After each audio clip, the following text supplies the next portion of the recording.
Captain Controversy is here. The James Whale Show on Talk Radio. We'll get you talking. We might as well get Kath in, mightn't we? Because this man's just annoying the heck out of me. Yeah. I mean, Andy's sitting in Andy's sitting in his man cave, probably drinking a couple of pina coladas. Ryman, look, Ryman hasn't done the Garson. No, Kath, don't you'll break it. No, it's all right. Don't pull it that hard. Don't pull it that hard, please. I got it.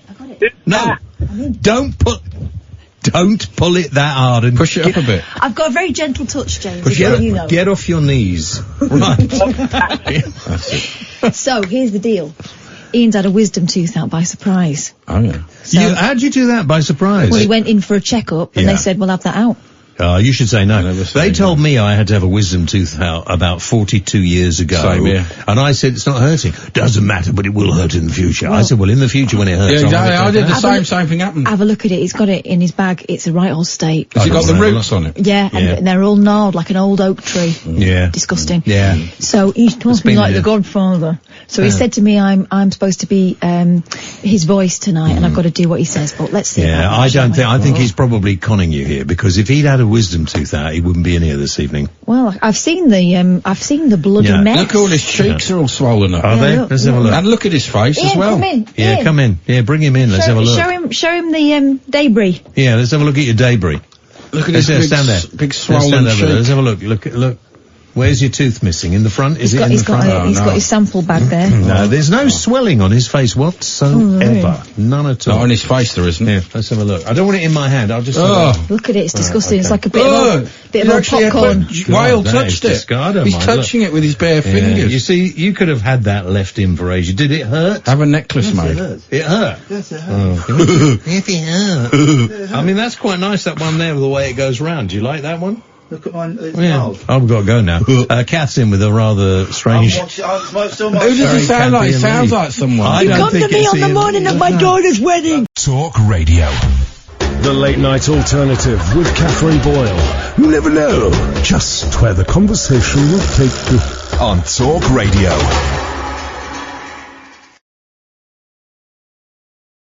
Fader. Which one? That one? That one? Or that one? Is your computer volume up? Studio Aux. Is your computer volume up? Yep. This is going to be great.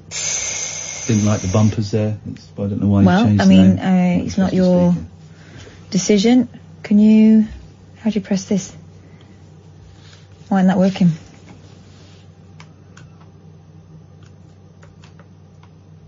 You should probably say something. What was it?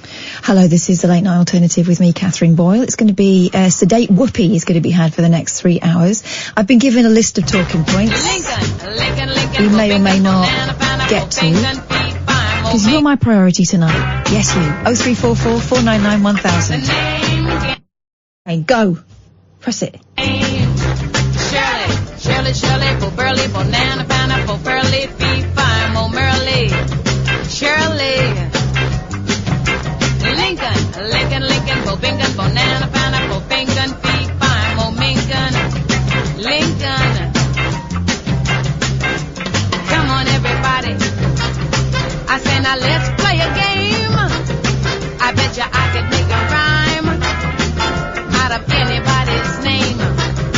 The first letter of the name I treat it like it wasn't there.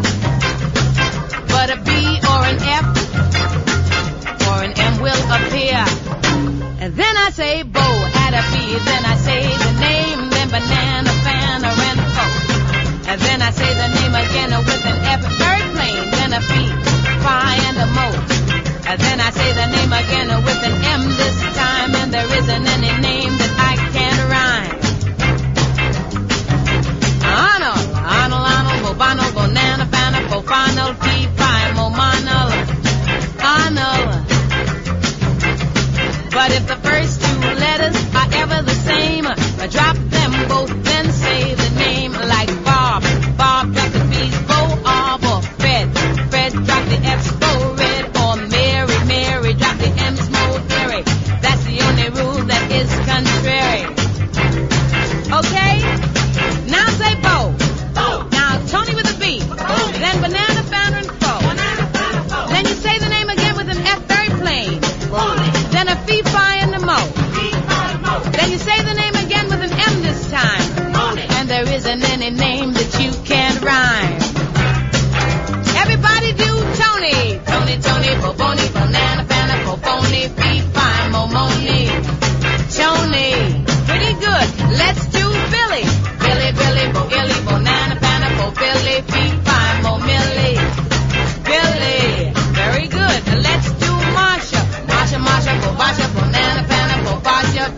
Shirley Ellis and the name game. So first up, right, let's work this one out. It goes, Iain, how does it go? Alan, Bo Ballon, Bo Nana, Fo Fallon, Fee Fi, Fo Fallon, Alan. Is that how you say it? Let's get him on. Shall we? Should we do that one? Are you not talking tonight or at all? No? Hello, Alan Caddick. Where's Iain tonight? I'm pointing at him. I'm here. Hi, boss. He's not the boss. I'm the boss. No, you're not. Not tonight, my friend. It may be the boss and all that, but it's Kath's name above the door. He's never the boss. I'm the producer, and I'm the main host. What are we there for? Shut your face. But I'm unable to speak because of a very serious medical condition. So I have He's to got be terminal idiocy.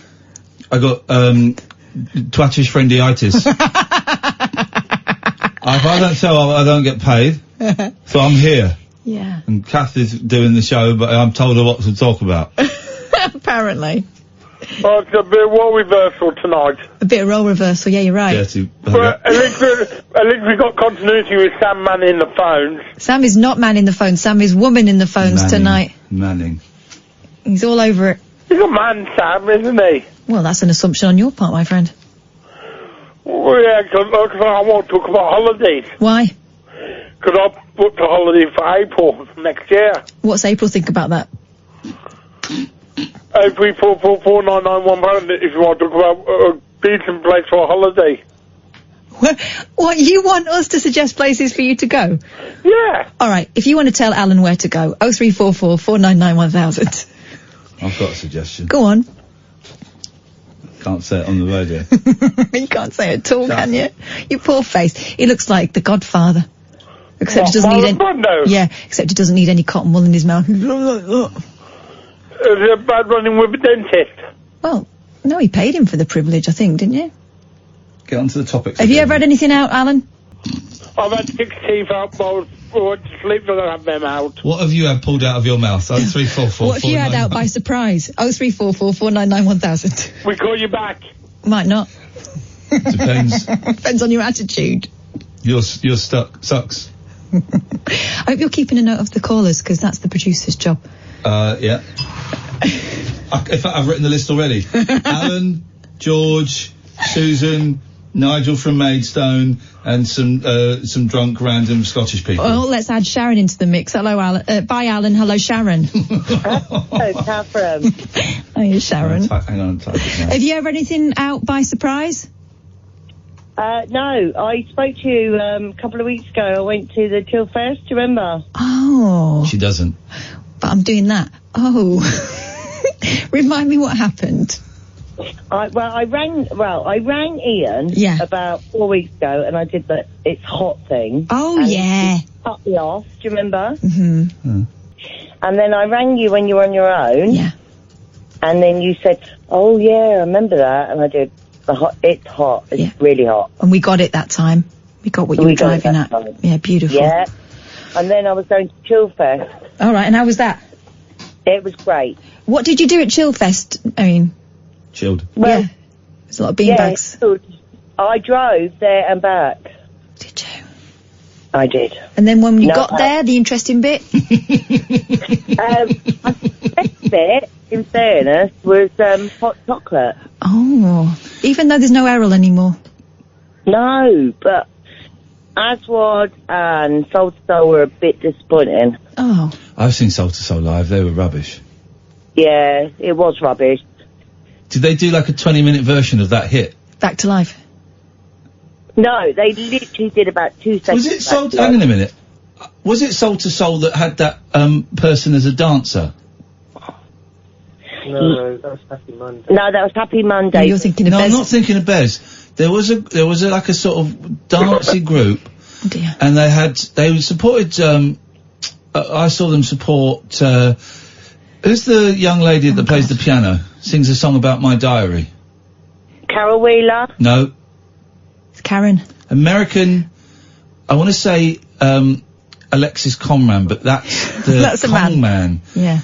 The lady, she's an American lady and she plays the piano. Tori Amos. No. She sings a song called My Diary or something. Yeah. Alicia Keys. Alicia Keys. My it's like Alexis Conrad. Anyway. My husband's here sitting and he's getting it all correct. And actually, you know him, Ian. Oh, God, this game again. Yes? Did I buy drugs off him in the 90s? What is this? DPD driver for a while, Craig. He's what? He was your DPD driver for a while, Craig. Oh, God. Oh, hang on a minute. Headphones so he'll be exhausted then, poor Craig, because he doesn't get a lot of deliveries. Hang on a minute. Why is he not my DPD driver anymore? Because he's quit. Yeah, exhaustion. Yeah, well, Craig, I like Craig. Craig came on like the first day I moved into my house, and I thought the future's looking good with people like Craig. No, he's quit. He's got a warehouse job in Hemel now. Oh. Well, if he tells anyone where I live, I will kill him. I'll never do that, E. Thank you, Craig. I'll never do that, E. Ever. Thank you, Craig, and I know that, but I just have to say it for legal reasons. I like Craig. Craig came round. Craig was genuinely thrilled when I opened the door. He went, "Oh my God, it's Iain Lee. I listen to you." You don't get that very often, so you've got to take it when it comes. There's you, there's Danny Baker, and there's Richard Herring. You're my three heroes. Aye, look at that. Racist and a has-been. That's me. Describe the other two later on. But anyway, I think Soul to Soul supported Alicia Keys, and they had a dancer, and they did a 20-minute version of the hit. I'm not supposed to be talking. You talk. No, you're not. I'm not talking. All right, Sharon. Well, I'm glad you had a good time. Craig, I'm glad you've gone up in the world. You don't have to serve this fella anymore. I don't have to sort my tax out anymore or anything, so it's a You do still have to pay tax, mate. You still have to pay tax. I don't have to do it all myself because I don't understand being self-employed, so that's why I got out of DPD. Okay. Fair enough. Well, thanks very much for giving us a ring. It's been very nice speaking to both of you. Oh, just to let you know, every time I drop him into Hemel, we listen to Iain Lee podcast. You're very, very intelligent and sexually aroused and mature people. Leave them alone. So anyone who was sexually aroused is about to lose it. Here's Gatford. Yeah, great, yeah. What an intro. What a intro. I thought it was only fair to warn people. Yeah, no, go make a cup of tea at this point. Yeah, go and have a shower. Yeah, whatever you need to do. What do you want? What do I want? I want to tell you about my Soul to Soul story. Go on. When I was at school, and we went on a long coach trip down to the south of France, and we only had 2 tapes in the coach. One was the tapes, yeah, it was that old. Capes. Cakes. Cakes or capes? Jeff Capes. Tapes. Jeff Capes. Capes. You had capes? Driving the thing. Capes on a school trip? What was this, in Victoria? Did you have something taken out your ear roll as well? Capes. Capes. Tapes. Tapes. One was the soundtrack. Tapes. Takes, okay. One was the soundtrack. That was the best thing. I don't want to, but that is the best thing about being young. You can't do it now. Because you've got Bluetooth is persuading the coach driver to play one of your tapes. Yes. Yeah. That's the best thing about being young. One was the soundtrack to Good Morning Vietnam, which I could deal with, and the other was Soul to Soul, and I hate them because of it, because that got played a lot during that time, and I hate every one of them, even the dancer. Well, and also the fact that Soul to Soul, every single song went ding, ding, ding, ding, ding, ding. I'm getting flashbacks. They did like that beat, didn't they? I think they paid a subscription. What are you doing? Sorry, Some people were saying that the app wasn't working, but I just tried it and it's working. I'm not supposed to be talking. No, you're not. You're not supposed to be listening to your phone either. Gatford's telling you something fascinating there. Well, not really, no. When have I ever done that? Why doesn't Alan Cuddick come to Catford on his holiday? I could show him round. Alan Cuddick goes to Catford for his holiday. It sounds great. Wonderful. There's like a YouTube series of that, I reckon. I'll give him your phone number. You can arrange it between yourselves. 0344 499 1000. You're listening to Talk Radio. I'm Katherine Boyle and I'm the boss. Experience the unconventional, the unpredictable and the completely unorthodox. The Late Night Alternative with Katherine Boyle on Talk Radio. What's this pony list you give me of things we're supposed to talk about? Riddles, manspreading, Elon Musk, hedges and niche languages. I don't like the beds. Well, tough, you're going to have to speak. Don't just write things on Post-its. Don't. This is what happens when someone goes to the dentist for a routine checkup and then finds out that he's at death's door or has to have a tooth extracted. And he's pulled it out and it looks like a bit of old popcorn. Niche languages is carried over from yesterday. Well, you're going to have to explain it to me because I wasn't paying attention.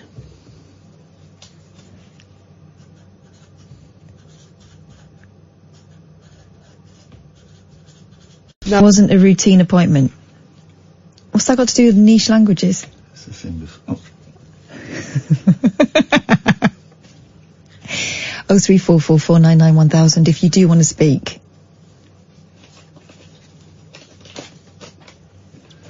Pig Latin, etc. Oh yeah, so Pig Latin is when you take a word like idiot and you take id off. So you'd go idiotidae. So Iain is idiotidae. Is that right, Sam? Kind of it.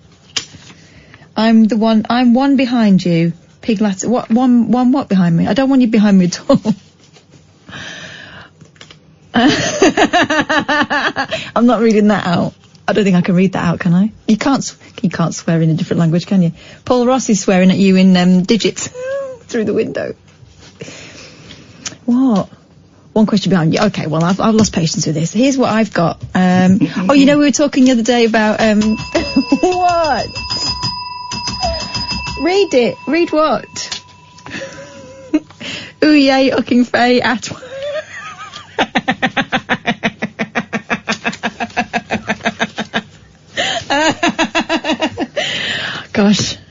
Gosh, you see, you do a mate a favour and all you get is abuse, albeit in a language that most people don't understand, but that's very rude indeed. And I don't care if you don't like the beds. It's I'm putting up, this is terrible for the environment, all this talking on post-its. Use your face. I can't. It wasn't a routine appointment. Here's the thing, I've had toothache for about a week now. It's funny you haven't mentioned it. Yeah, you mentioned every other ache. You guys wouldn't know about it because I've kept very quiet about it. Right. Why not? I should have a black cab driver take me to Disneyland. That's how brave After what you said about black cab drivers. That's how brave I've been. I had this for a week, and then today I had a swig of water, and it really, really hurt. Yeah. And I thought, then I thought I'm going to phone up so I can get an appointment. Phoned up at 2:50. We're living this in real time, the lady said, well, there's one at 3:20. Can you get here now? What time was it? 2:50. Right. Yeah, I know. Should have said it's 2:30. But it wasn't. It was 2:50. I went, I can get there. And I thought, I'm going to have a feeling. I'm 46 years old. I'm 46 years old. And I've only ever had one. Could you wipe that off the... I'm just going to wait till the end of the show, otherwise I'll be doing it all night.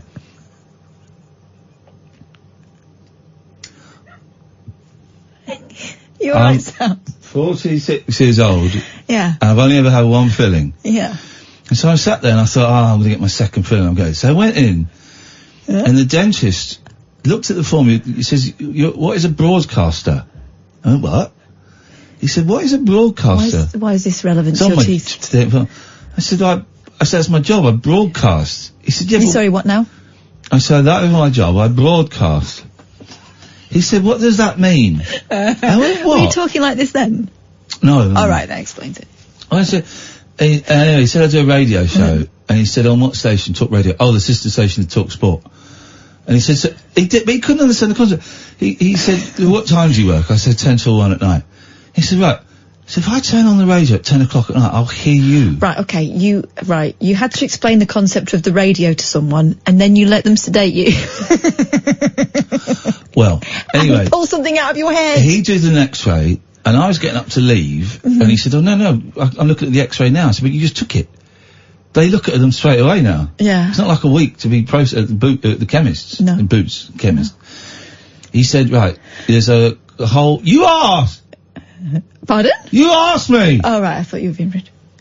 You asked! You are being rude now. Yeah. He, said there's a hole in one of your wisdom teeth. In my what? There's a hole in one of your wisdom teeth. Can you write it, please? Can you draw a picture? There's a hole in one of you. What's? I'm guessing a tooth. Fucking fade. He said there's a hole in one of your wisdom teeth. It's in a tricky place to put a filling. I'm only here so I get paid. I don't want to do the show. Bad news is you get paid my wage. Jesus Christ. He said we can put a filling in it. What's Paul Ross trying through the window? Ross is gonna, yeah, exactly. Yeah. he's drunk.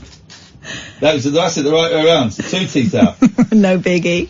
So biggie, B-I-double-G-E. I know, he's funny, isn't he? He's weird. Anyway, he said, I said, take it out. He said, I said, can you do it now? He went, yeah, we can. So they did it there and then. Don't mess out. Wisdom tooth. It took 30 minutes to do. 30 minutes because my roots are bent. I'm getting every third word.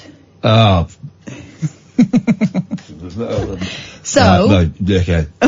What? Grandad. I've given you Tom Wicks. Do them. Let's talk to Pete instead. Hello, Pete.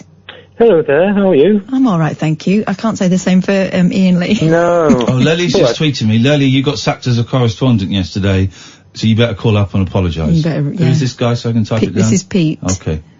Hi. Hello, Pete. Sorry to hear about your teething, teething problems. Don't be, he's loving it. He's loving it. No, I'm sure he's not. I don't like it myself, actually. I should go to the dentist, but I did go to Asda today, and I just want to share something with you that I saw there. Oh. If I may. So, in Asda, there's a shelving that's called Foods of the World, or World Foods. I never go down that aisle, because I'm racist. It's too exotic and elaborate for Ian. That seems quite a reasonable approach, yeah. So what was in the Foods of the World or World Foods? Well, on this shelf, next to each other, were 2 items. The first one was called foo-foo flour. And this is genuine. Right next to it, there was a packet of something that had a big chicken as its logo, and that was cock-flavoured noodle soup. Shut up. Shut up. I need a picture of that. No, it's absolutely true. I should have snapped it. You've got to keep those well apart. They'll contaminate each other. Well, yes, who knows? Whenever I go in tomorrow, the place will be overrun by jelly babies. Something jelly babies. Wow, foo-foo flour. I wonder how you get that. Well, I don't know. Grinding. You have to grind some, yeah, okay, let's see. Yeah. Once you fill it up with water, it should stay alive for at least 3 or 4 days. Yeah. Foo-foo flour. So, well, that was a delightful story. Thanks for that, Pete. Right, how much liquid can a woman hold? Yeah. And can a man hold? What? Where? What? In your hands? In your hands? No. Oh, sorry. Yeah. In your penis? Well, women can hold very little in theirs, I would think. If I were to fill my penis with water and your vagina with water... No. How much water would they hold? Just a question. Gosh. 3, 4, 4, 4, 9,000. Gosh. If only they still had how to, I'm sure that would be an excellent experiment. Thanks for introducing this, Pete, by the way. Yes, you're very welcome. Have a good show. It seems to be going well so far. Thank you, Pete. 03444991000. Well, here's the thing. Sometimes, if you have a bath, sometimes it gets released afterwards. Oh, yeah. You know, like if you sink a bottle and all the bubbles come out. I did not know this. Yeah, that can happen. How much is it? I don't know. It's enough to be uncomfortable. Oh, no, I mean, how much are you selling it for? Oh, that reminds me. There was a story about a woman who was selling her socks. Oh. I sometimes go on Facebook Marketplace. Yes. To look for old stereos. Right. But then I saw this woman, and it said, long story short, I can't be bothered. What Facebook group was this? Facebook Marketplace. Right. Everyone was selling on Facebook pants, bras, stockings, skirts that she'd been wearing and hadn't washed on Facebook. Mucky pup. From dirty socks to... for you. From dirty socks to filthy underwear, online punters are forking out hundreds of pounds to get their hands on them. The likes of stay-at-home mums and students looking for extra cash are all taking advantage of the fetish, which has boomed, according to Daily Mirror, thanks to the likes of eBay and Facebook. Curious about the simple potential. My London reporter, Hannah Kane, decided trying to flog a pair of her sweaty socks through Facebook's marketplace, and it proved a success. Okay. Was it on your side? She'd not only worn the socks all day at work, but she'd gone on a 5k run in them. Safe to say, they were not in the slightest bit fresh, Hannah admitted. If you'd have asked me yesterday morning how I'd be spending my Wednesday night, I would probably have something to do with catching up on Love Island. Little did I know, it would be wildly, and I mean that in every sense of the word, different.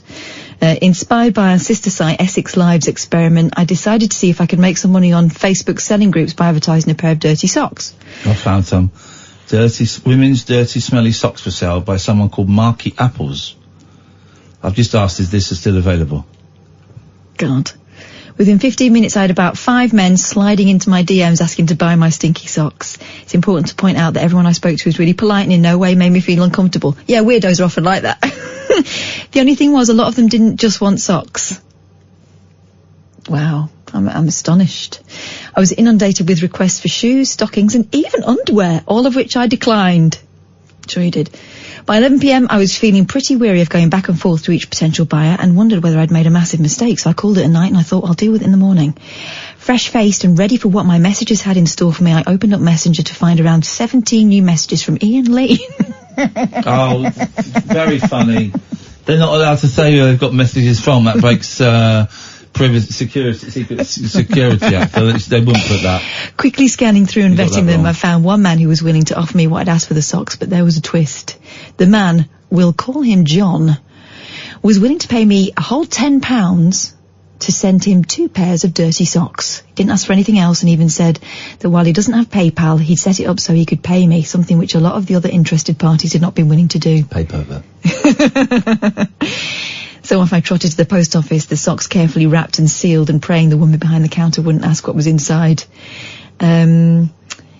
Curious, I asked John what exactly it is about my socks that appealed to him. I mean, come on, do we need to ask that in 2019? Socks, I kind of get, I don't actually get, but I can sort of put myself in the mindset of someone who would get women's pants and bra.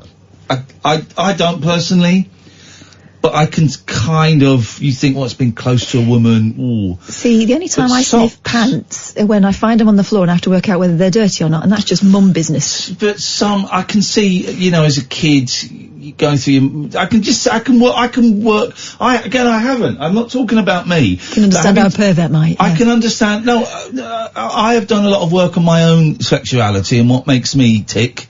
Actually, watches are one of the things that get me horny, so I've got to stop using that phrase. That's why I can understand. I know that I can see the connections from something 40 years ago that bring up, to now. So I can understand that. But socks I don't get, is what I'm trying to say. John explained. I've got a massive foot fetish, and seeing that you look absolutely gorgeous, why wouldn't I want to smell your feet? Oh, yo. Do you know what I mean? Gorgeous girl with sexy feet. Why shouldn't I want to? Thanks, John, means a lot. Now I'm a tenner up and I don't have to wash 2 pairs of socks. But would I do it again? I guess I could be tempted, but while writing this I've just received another 8 messages, so I think I need a bit of time to recover. 80 quid. How much do a pair of socks cost? Do they pay postage and packing, or does she? Oh, I don't know. He didn't go into that amount of detail. But I've been a junior reporter. That's money not to be sniffed at. I know what we have to do to get callers. I wrote a piece today. I'm not selling my knickers. Excuse me. I wrote a thing today about, which some of you read, you read, yeah, and responded to, about how we don't get callers. Mm-hmm. 0344 499 1000, by the way, if you'd like to book that trend. 0344 499 1000. We're going to do something tonight on your phone that I talked about doing after I came back from Australia. We're going to set up a Tinder account. Not on my phone, no, you're not. Sam, we're going to need your phone. On Sam's phone. Can you have 2 accounts? Oh, he does. All right. Well, we can't do it on my phone. We need to set up a Tinder account for the show. Mm-hmm. And I nicked this idea from a politician in Australia. Before I was going in the jungle, I had to read all the rubbish local papers. Hey, your voice is getting a lot better. It comes and goes.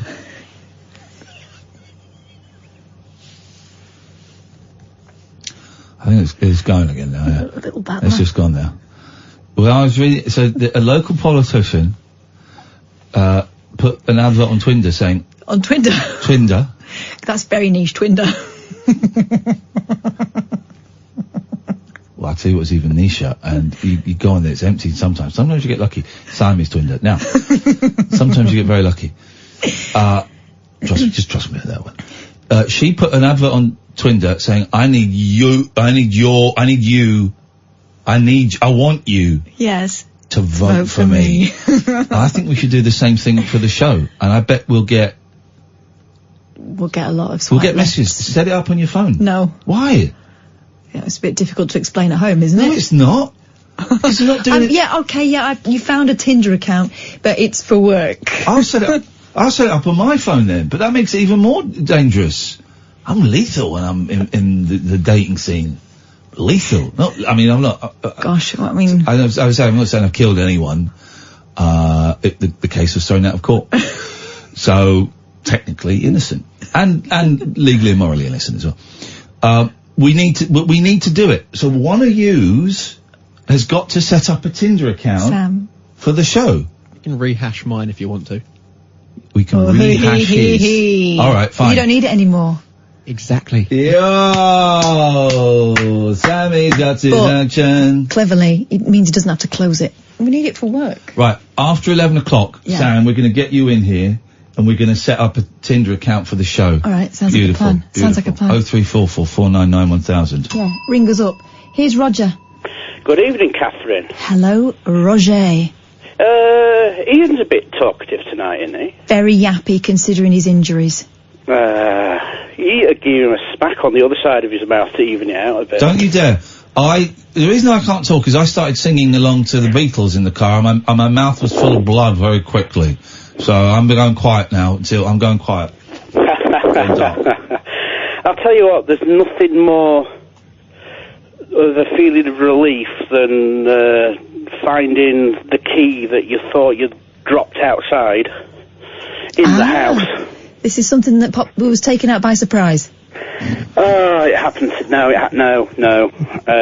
I was coming in late afternoon, early afternoon. My dad was coming out. Yeah. So I had good for him. Well done. You should be very proud of your dad. It doesn't matter if he's gay. Doesn't change anything. Doesn't change anything. So I didn't need my key. But he comes out of the house, past me, realises that it's started raining, so comes back in to get a coat. And I've been frantically looking around for this key, on and off, for a few hours. And my dad comes walking past in the dining room, comes walking past. Oh, look what I found! Spots it on the floor, and I'm pretty sure it's where I took my boots off. Outrageous. I was so tired. Don't you have... These are all the rage at the moment. Don't you have one of those whistling key rings? Oh, you may not have seen them. They've only just come on the market, I think. You whistle and then it goes beep, beep, beep, beep, beep, beep. No, it used to go... Oh, God. Do you remember those? That's the old Nokia... That's the old Nokia Alert. That one was. Was it? Yeah, that was the old Nokia text message. The biggest laugh I ever saw with a group of... The biggest laugh I ever saw with a group of old people, right? The biggest laugh I ever saw from a group of old people... Yes. ...was outside BBC Television Centre, as it was. They were queuing up to go and watch a TV show. Gosh. It was probably some crap. Yeah, good job they had a laugh outside. And the the runner, the guest coordinator... Her phone went. Yeah. And it played the Nokia, ringtone. The one that goes diddly-doo, diddly-doo. Yes. Except, it was the one, do you remember there was a version of it that sounded like it was melting? Oh, no. Nokia ringtone breakdown. I'm trying to find it. That rings the bell. And it sounded like it was breaking. And, like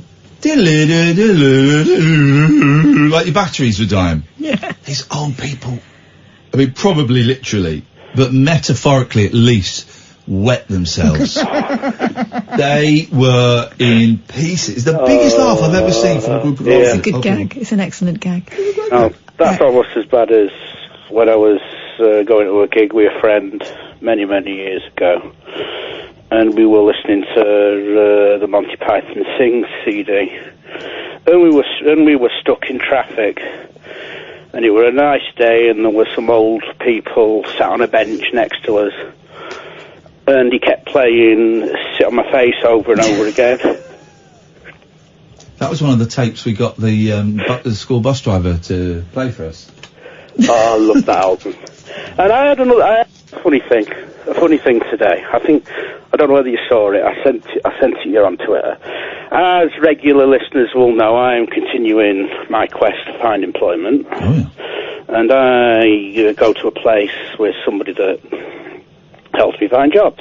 Okay. So I went to see her today, and we were looking at other jobs and looking at the applications that we'd already done. And I noticed something on one of the applications that we sent off last week. Oh. She's a better typist than me. It's easier for one person to take the lead when you're crowded around a computer. Yeah. So she knocked out one of my cover letters in an email.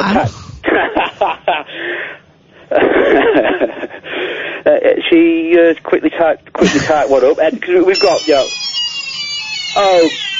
Oh, yes, I remember that one. So she knocked one out quickly, and what, with it, a mess? Sent it off. We finish at 1, Roger. And I noticed this afternoon she had ended the email, kind regards, Roger Moore. Roger Moore. I don't know how I gave her that impression that I'm some sort of secret agent. Well, it's because you're super smooth, Roger. Actually, to be independent, Roger Moore was actually an actor, not a secret agent. The Twitter meltdown over the reports of the next Bond film. It's hilarious. I think he's just so Black Lady 007, but it's not James Bond. No. Yeah. People are idiots. Well, they did it with The Little Mermaid, didn't they? And got lots of publicity. Now they'll do it again. Oh, it's just... I don't much care that neither of them are real people. Yeah, exactly. One of them isn't a person, it's half a fish. Better than me. Exactly. And I watched Captain Marvel again yesterday, and it's even better than what I thought it was in the cinema. Absolutely love that film. What? Why'd you make me cut him off? I didn't make you cut him off. Yes, you did. Andrew, he made me cut him off. Hello? And now he's made me put you on. Oh, okay. So I was reading Iain's Facebook post about lack of callers, and I was talking to my wife about it. Yes. We've come to the conclusion that it's lack of momentum. How you know? Lack of what? Lack of momentum, because our theory is once you play the interview, which you do occasionally, you don't have that momentum going to call people, to have people ring in. Yeah, except we didn't have any interviews yesterday, and we still had no callers. Okay, that's how I feel out the water, isn't it? But to side with your wife, she's right. Oh, yeah. Happy wife, happy life. Thanks for having to think about it for us. I mean, it's one of those things, it was a question honestly asked, wasn't it? It's a head scratcher, Andrew. Now we're getting a nice stream of calls tonight, but it's just the last couple of weeks, the number of calls has dropped, and I can't quite work it out. But I appreciate all of the feedback that we had today, all of the suggestions, all of the ideas. It's given us something to kick around in our heads, and it is difficult when you have a guest to then get the momentum going. But it's kind of tough, really, because sometimes guests can only do certain time. I get it. Yeah. When we got Michael Galinsky coming on tomorrow, the film director, at 11. And I did have him at 12, first of all, because of this original thing. And then I thought, actually, no, 11, we get more listeners. And we might get some calls from people who've seen the film and can give us some feedback on it. So it's a tough one. I think, Iain thinks about these things very deeply and worries, and I was worried. I think maybe because I'm sort of one step back in that it's not my name above the door, I kind of see it. It comes and goes in waves. And don't you get loads of downloads though? Doesn't that count for something? Yeah. To me, it all works out, but we're different personalities. Yeah, because my view is, the nature of radio. People don't listen to the radio at a set time anymore. People stream it. Yeah, like the telly. Who watches a programme when it's on? No one does it anymore. It's welcome to the 21st century. I think listening figures are just there to massage the egos of the big wigs rather than actually. People's lifestyles have changed. I don't listen to the radio. You guys hardly. But unfortunately, that's what they count on. That's what they count at the moment. So that's the way it goes. Anyway, listen, it was nice to speak to you, Andrew. I've got to go to a break before Iain has a thrombo. I owe Iain an apology. Oh yeah. I think I may have offended him on Twitter, and he blocked me. So Iain, if I offended you, I apologise profusely. When did you offend me? I don't know. I got blocked. So you said you unblocked me on Facebook, and it's not happened. But well, hang on. Who are you on Twitter? I'm Mango Breeder on Twitter. Mango Breeder. Now, you're probably a dickhead. That's probably true. Oh, I've touched on something very offensive there instead of Mango Breeder. But here's the thing, everyone, let's go, you blocked me for nothing. Here's the thing, I blocked you for a reason. Oh, yeah, I know that. I'm just apologising if I caused any offence. I didn't mean to do that or anything. I'm going to unblock you because I am a nice guy. I remember you. I'll unblock you. Do it again, Sunshine, and you're a dead man. All right, mate. All right, take care, Andy. Thanks, Andrew. 03444991000 if you want to give us a ring. The Late Night Alternative with Katherine Boyle. Speech radio with a difference. Talk Radio. 03444991000 if you want to call my little show. Yes. I just found out something really sad. I was coming into work, and on 4 Extra, they play old documentaries from about 10, 15 years ago, right? And it was a really interesting interview with Michael Sellers, the son of Peter Sellers. Sally Magnuson, the daughter of Magnus Magnusson, interviewing Michael Sellers. It was really interesting about how his dad gave him drugs and made him and his sister stand in front of him and demand who he loved more, him or his mum. And it was really interesting. Really nice, but a really nice, well-adjusted man. And I said to you, I've just heard that. I'm going to see if he's still alive. It's probably about 10 years ago, this documentary, and we'll get him on the show. Yeah. He died in 2006, age 52, which I think is the same age as it. No, it's like, how old? It was not quite the same age as his dad. His dad was, hang on a second, how old was Peter Sellers when he died? I think he was 56, right? 54. So he died at 52. Same reason, heart attack. Oh. Exactly 26 years to the day after Peter Sellers' death. Gosh. Isn't that something? Yeah. He died in 2006, so this thing must have been done 13, 14 years ago. And it was he was considering the abuse that he'd suffered at the hand of his dad, who was probably a sex addict and was probably a drug addict and was an arsehole. He sounded really well adjusted, and I thought it'd be really fascinating. I just find that incredible. He died 2 years younger than his dad, the same thing, heart conditions, but his dad was into a lot of drugs and stuff. 26 years in a day. That's terrible. Isn't that incredible? Yeah. Oh, that's a shame. I was looking forward to that. Anyway. That's the thing that sons worry about, isn't it? Your dad does, getting to the age when your dad dies. Yeah, it's a thing. Yeah, it is a thing. I'm not sure, I don't know whether women feel the same like that. Well, do you worry about dying at the same age as your mum? Well, my mum's still alive, so I'll be alright. You've got quite a while to go. It is a thing. When I go and have checkups and stuff, and I had a few checkups recently, I have to say, my dad had a heart attack when he was 50. I don't even know the ages. It was probably when he was about 50. Yeah. And then he died of pancreatic cancer when he was 61 or something.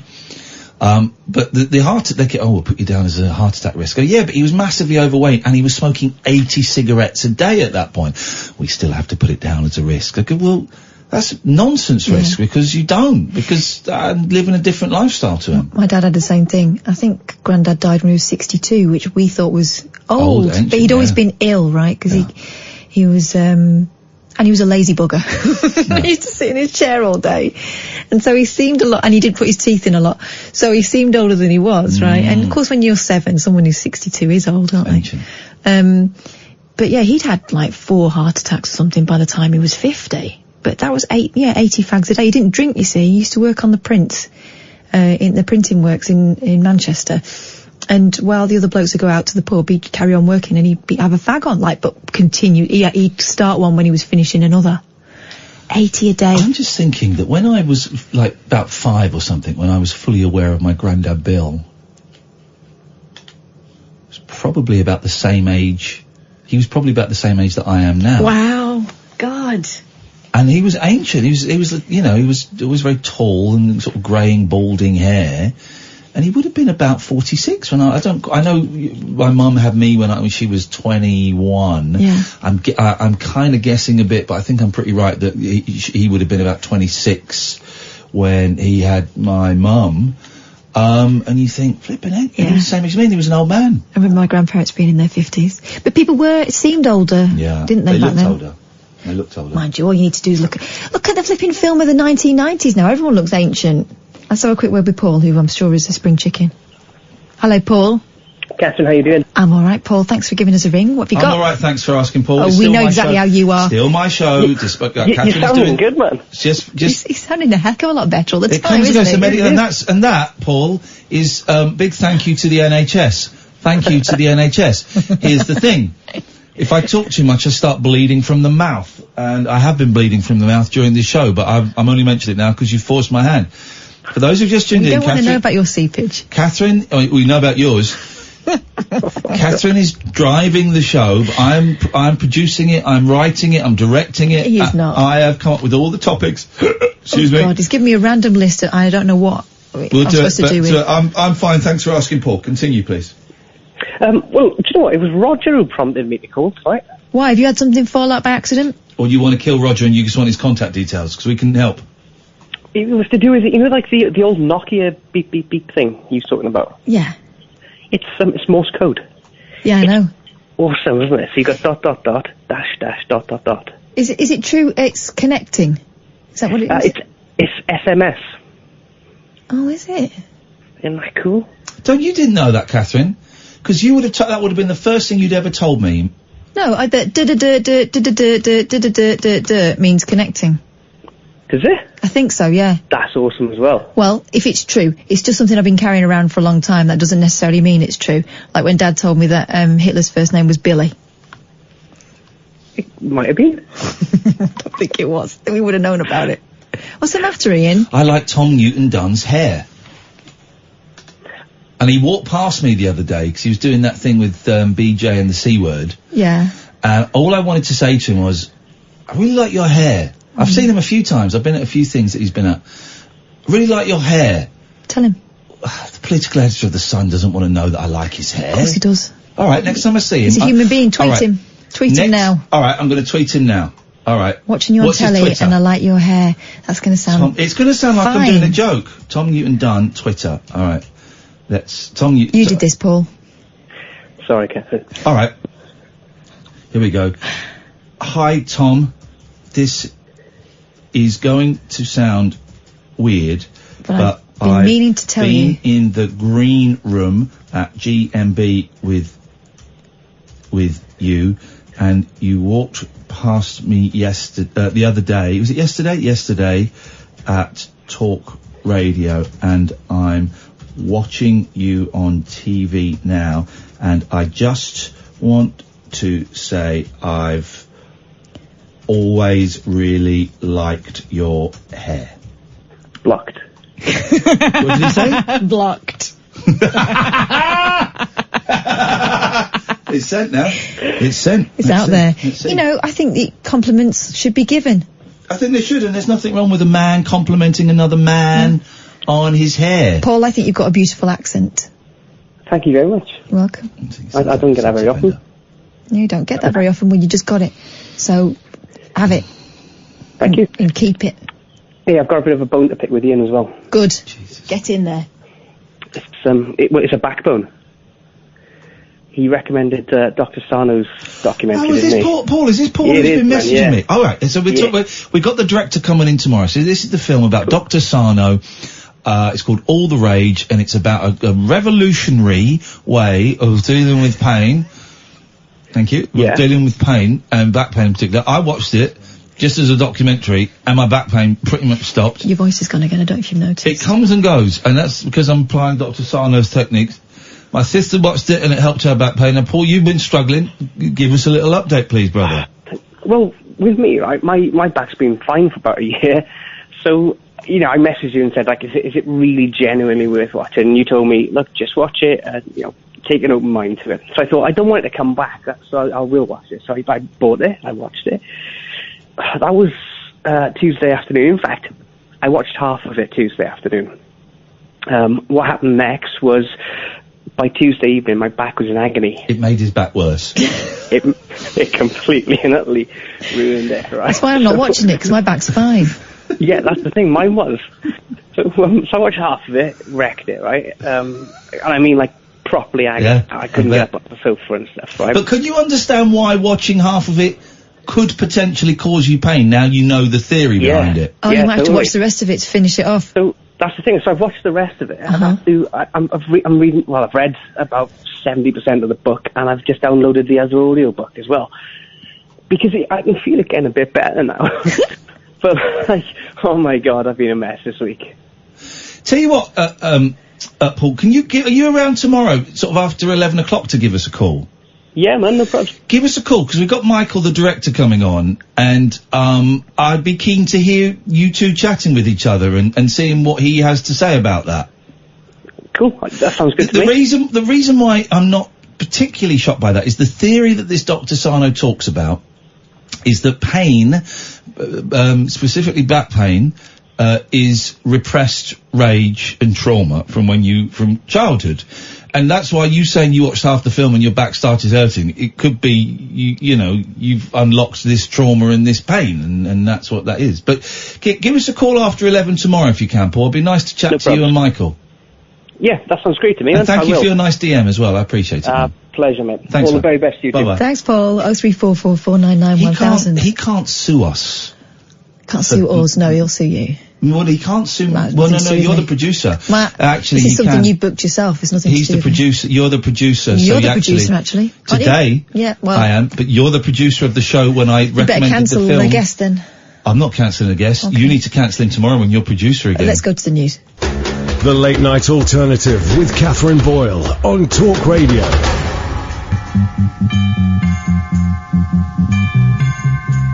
When we walk down the street, we don't care who we see, who we meet. Don't have to run, don't have to hide, 'cause we got something burning inside. We got love, power, it's the greatest power of them all. We got love, power, and together we can fall. Sometimes we're up, sometimes we're down, but our feet are always on the ground. We always laugh, don't have to cry, and this is the reason why. We got love, power, it's the greatest power of them all. We got love, power, and together we can fall.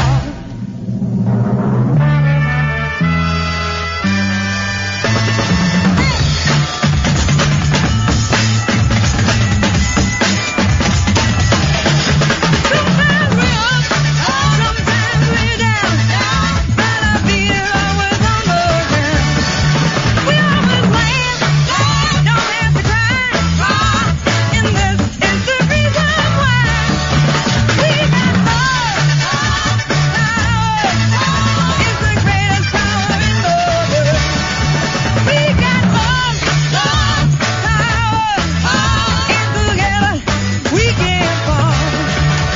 We got love, power. 03444991000. You're listening to Talk Radio. I'm Katherine Boyle, and you are? Oh, come on, you can speak now. I can't. Here's the thing. I had a wisdom tooth taken out today by accident. Not by accident, by surprise. Jinx. Aha. Catherine Boyle. And I was going to say, you could be... if I talk, it hurts. Mm-hmm. If I don't show up for work, I don't get paid. So I'm here, and you're both witnesses to that.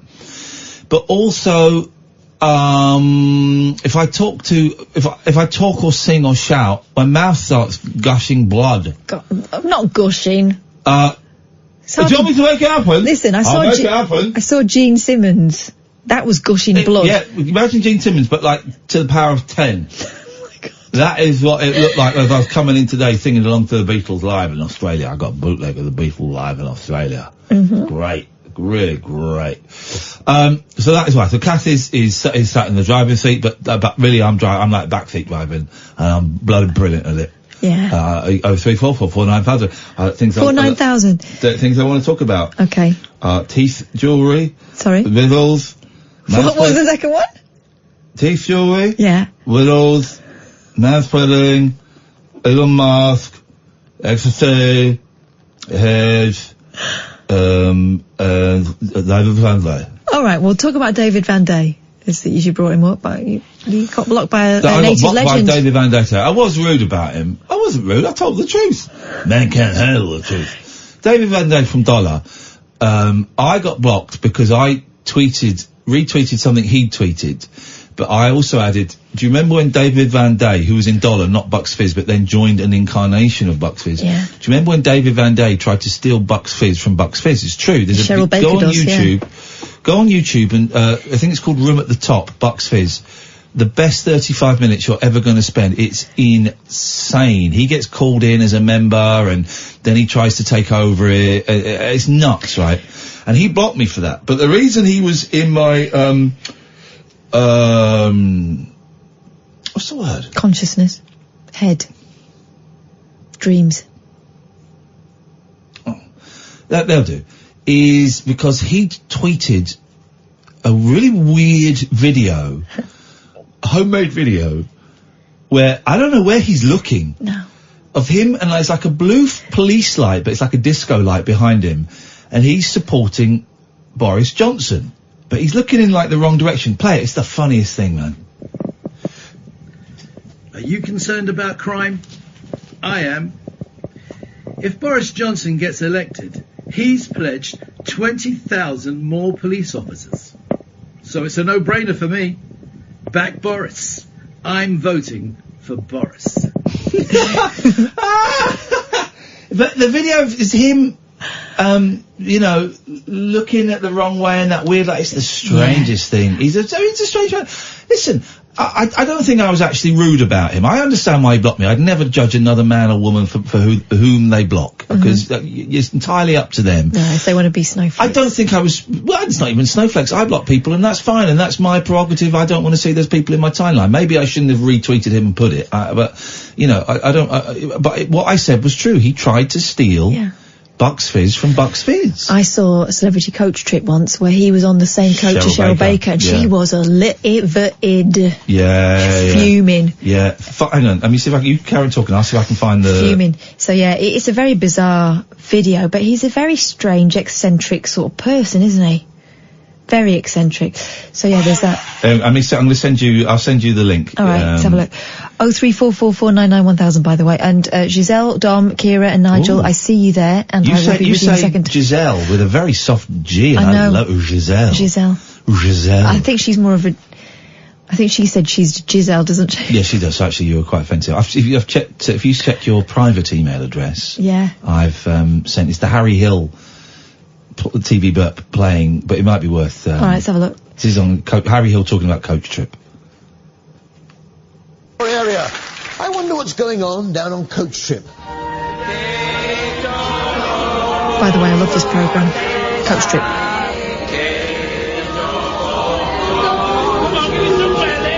Yeah, business as usual. Jump to 40 seconds. Jump to 40 seconds. That'll get you there. Aren't they? Well... Blackburn joined the bus. They're two pretty popular people, aren't they? Well, they found out when it came to the vote off. Tonight we are voting for Tony and David. Tony Blackburn. Felt that sometimes perhaps instead of just being yourself, you were doing things that you thought you should be doing that the audience would want. Yeah, well, fair enough. It was only because Carol felt they weren't being themselves. Tonight, we're voting for... Chuckle Brothers. Tony and David. Sorry, guys, if we'd have known you got 2 votes before us, we wouldn't have done it. Honestly, we wouldn't. We've done it last on, first off. Yeah, there's nothing personal about it, just last on, first off. Tonight, we're voting for David and Tony. Cheryl Baker. Everything personal. I can't bear you. Yes! I really don't dislike you intensely, David. So it is completely personal. I know how you are off screen, and I really don't like you. Youch. I love it. Youch. I love Cheryl Baker. She's fab. I love all of them. Anyway, 03444991000. While we're doing these videos, we'll do it in a minute. Let's have a quick word with these people. Right. I'm bleeding, by the way. 1 to 4. Pick one. 3. Look at that. Look at that. You picked Kira. Oh, don't put your blood near me. Hello, Kira. Hi, Iain. Hello, Kira. What have you got for us tonight? Well, I was going to quickly mention you touched on the movie about the back pain. Yes. I've seen Iain tweeting about it, and it's kind of been in the back of my mind. I was thinking, I might watch it, but obviously didn't know what it was about. And then you just mentioned that it's back pain comes from repressed childhood trauma. Well, this is what Iain's telling us. No. This is the theory of Dr. Sarno, who's in there. Yeah. He's Howard Stern and Larry David, the creator of Seinfeld, are both huge fans. I watched the film expecting just to watch a documentary, and when I finished the film, my back didn't hurt anymore. See, I'm really interested. I'm definitely going to watch it now because I've had back pain since I was a child, and I never really knew why. And now you've said that, I feel like I've had an epiphany, and I'm like, maybe that's going to save me lots of money from going to the chiropractor. Without giving away, without telling us anything you don't want to tell, does the idea that back pain could be repressed trauma from a childhood, does that kind of resonate with you? Oh yeah, definitely. Yeah. It was I would say my childhood trauma came from being really badly bullied as a child. Right. Okay.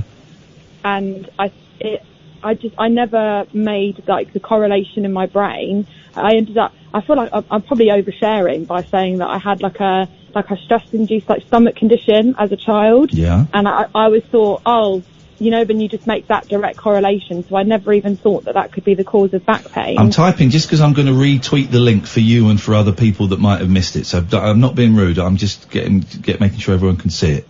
Oh, no, thank you. So it's honestly, I feel like I've just had a moment where I'm like, maybe that's what it is. So thank you. And the other thing I was going to mention as well was what you were saying earlier about people talking about being aware of their own morality because of when their parents died. So I work for an independent financial advisors. They do mortgages, but I do admin for life insurance. And it's really interesting that you say that because obviously one of the things that people get asked is, when did your parents have any serious illnesses?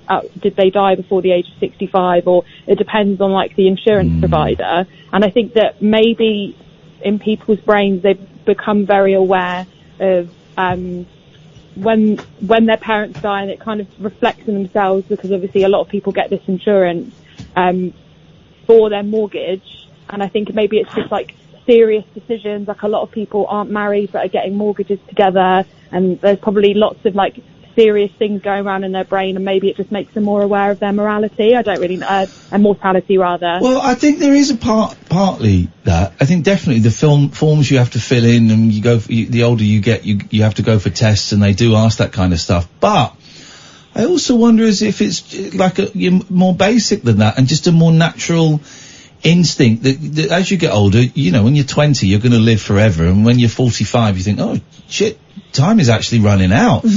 And when there's a number to almost aim for, the number for me, I don't know how old my dad was when he died. I think he was 60, 61. Is that your stomach? Was that your stomach, Kira? No, not mine. It might be my stomach then, because I've only been able to eat soft foods today. It's true. I had soup and a lolly for my dinner when I came in. You did. maybe I don't know. I think it's your best guess, isn't it? You know, the closest person to you, the person who's most similar to you, perhaps. But it does seem to be a preoccupation more with blokes than women, or maybe blokes just say it more than women. Maybe you're just an immortal. Well, we kind of know that women go on longer than men. Maybe we've got that in our Yeah, I heads. was going to say that. It's like a well-known thing, isn't it? People always say, oh, women always live longer. Yeah. So maybe we're not quite as caught up on it. Or maybe we don't feel as financially responsible, but that's an old-fashioned idea. You know, nowadays women are paying 50-50 on a mortgage for the most part. Yeah, very true. Yeah. Interesting, though. Thanks very much for giving us a ring, Kira. Are you going to have a watch of the film? Yeah, definitely. All right, well, let us know how you get on. Let us know if you get to watch it. We got the director coming on. Listen, and I'm not saying I'm not selling this as a cure. There's a code to rent it for half price. I don't get a penny for it. I'm just doing this to promote this guy's film so that some people will have seen it. Yeah. I'm not saying it's going to cure anything or fix anything. All I'm saying is I watched it, and when I finished watching it, my back didn't hurt anymore. I sent it to my sister, who's a lot more rational than me. She watched it, and when she finished it, her back didn't hurt anymore. That's all I got. That's all I've got. I'm very intrigued. I'm definitely going to give it a watch. Let us know. Thanks, Kira. Thank you. Bye. It is fascinating.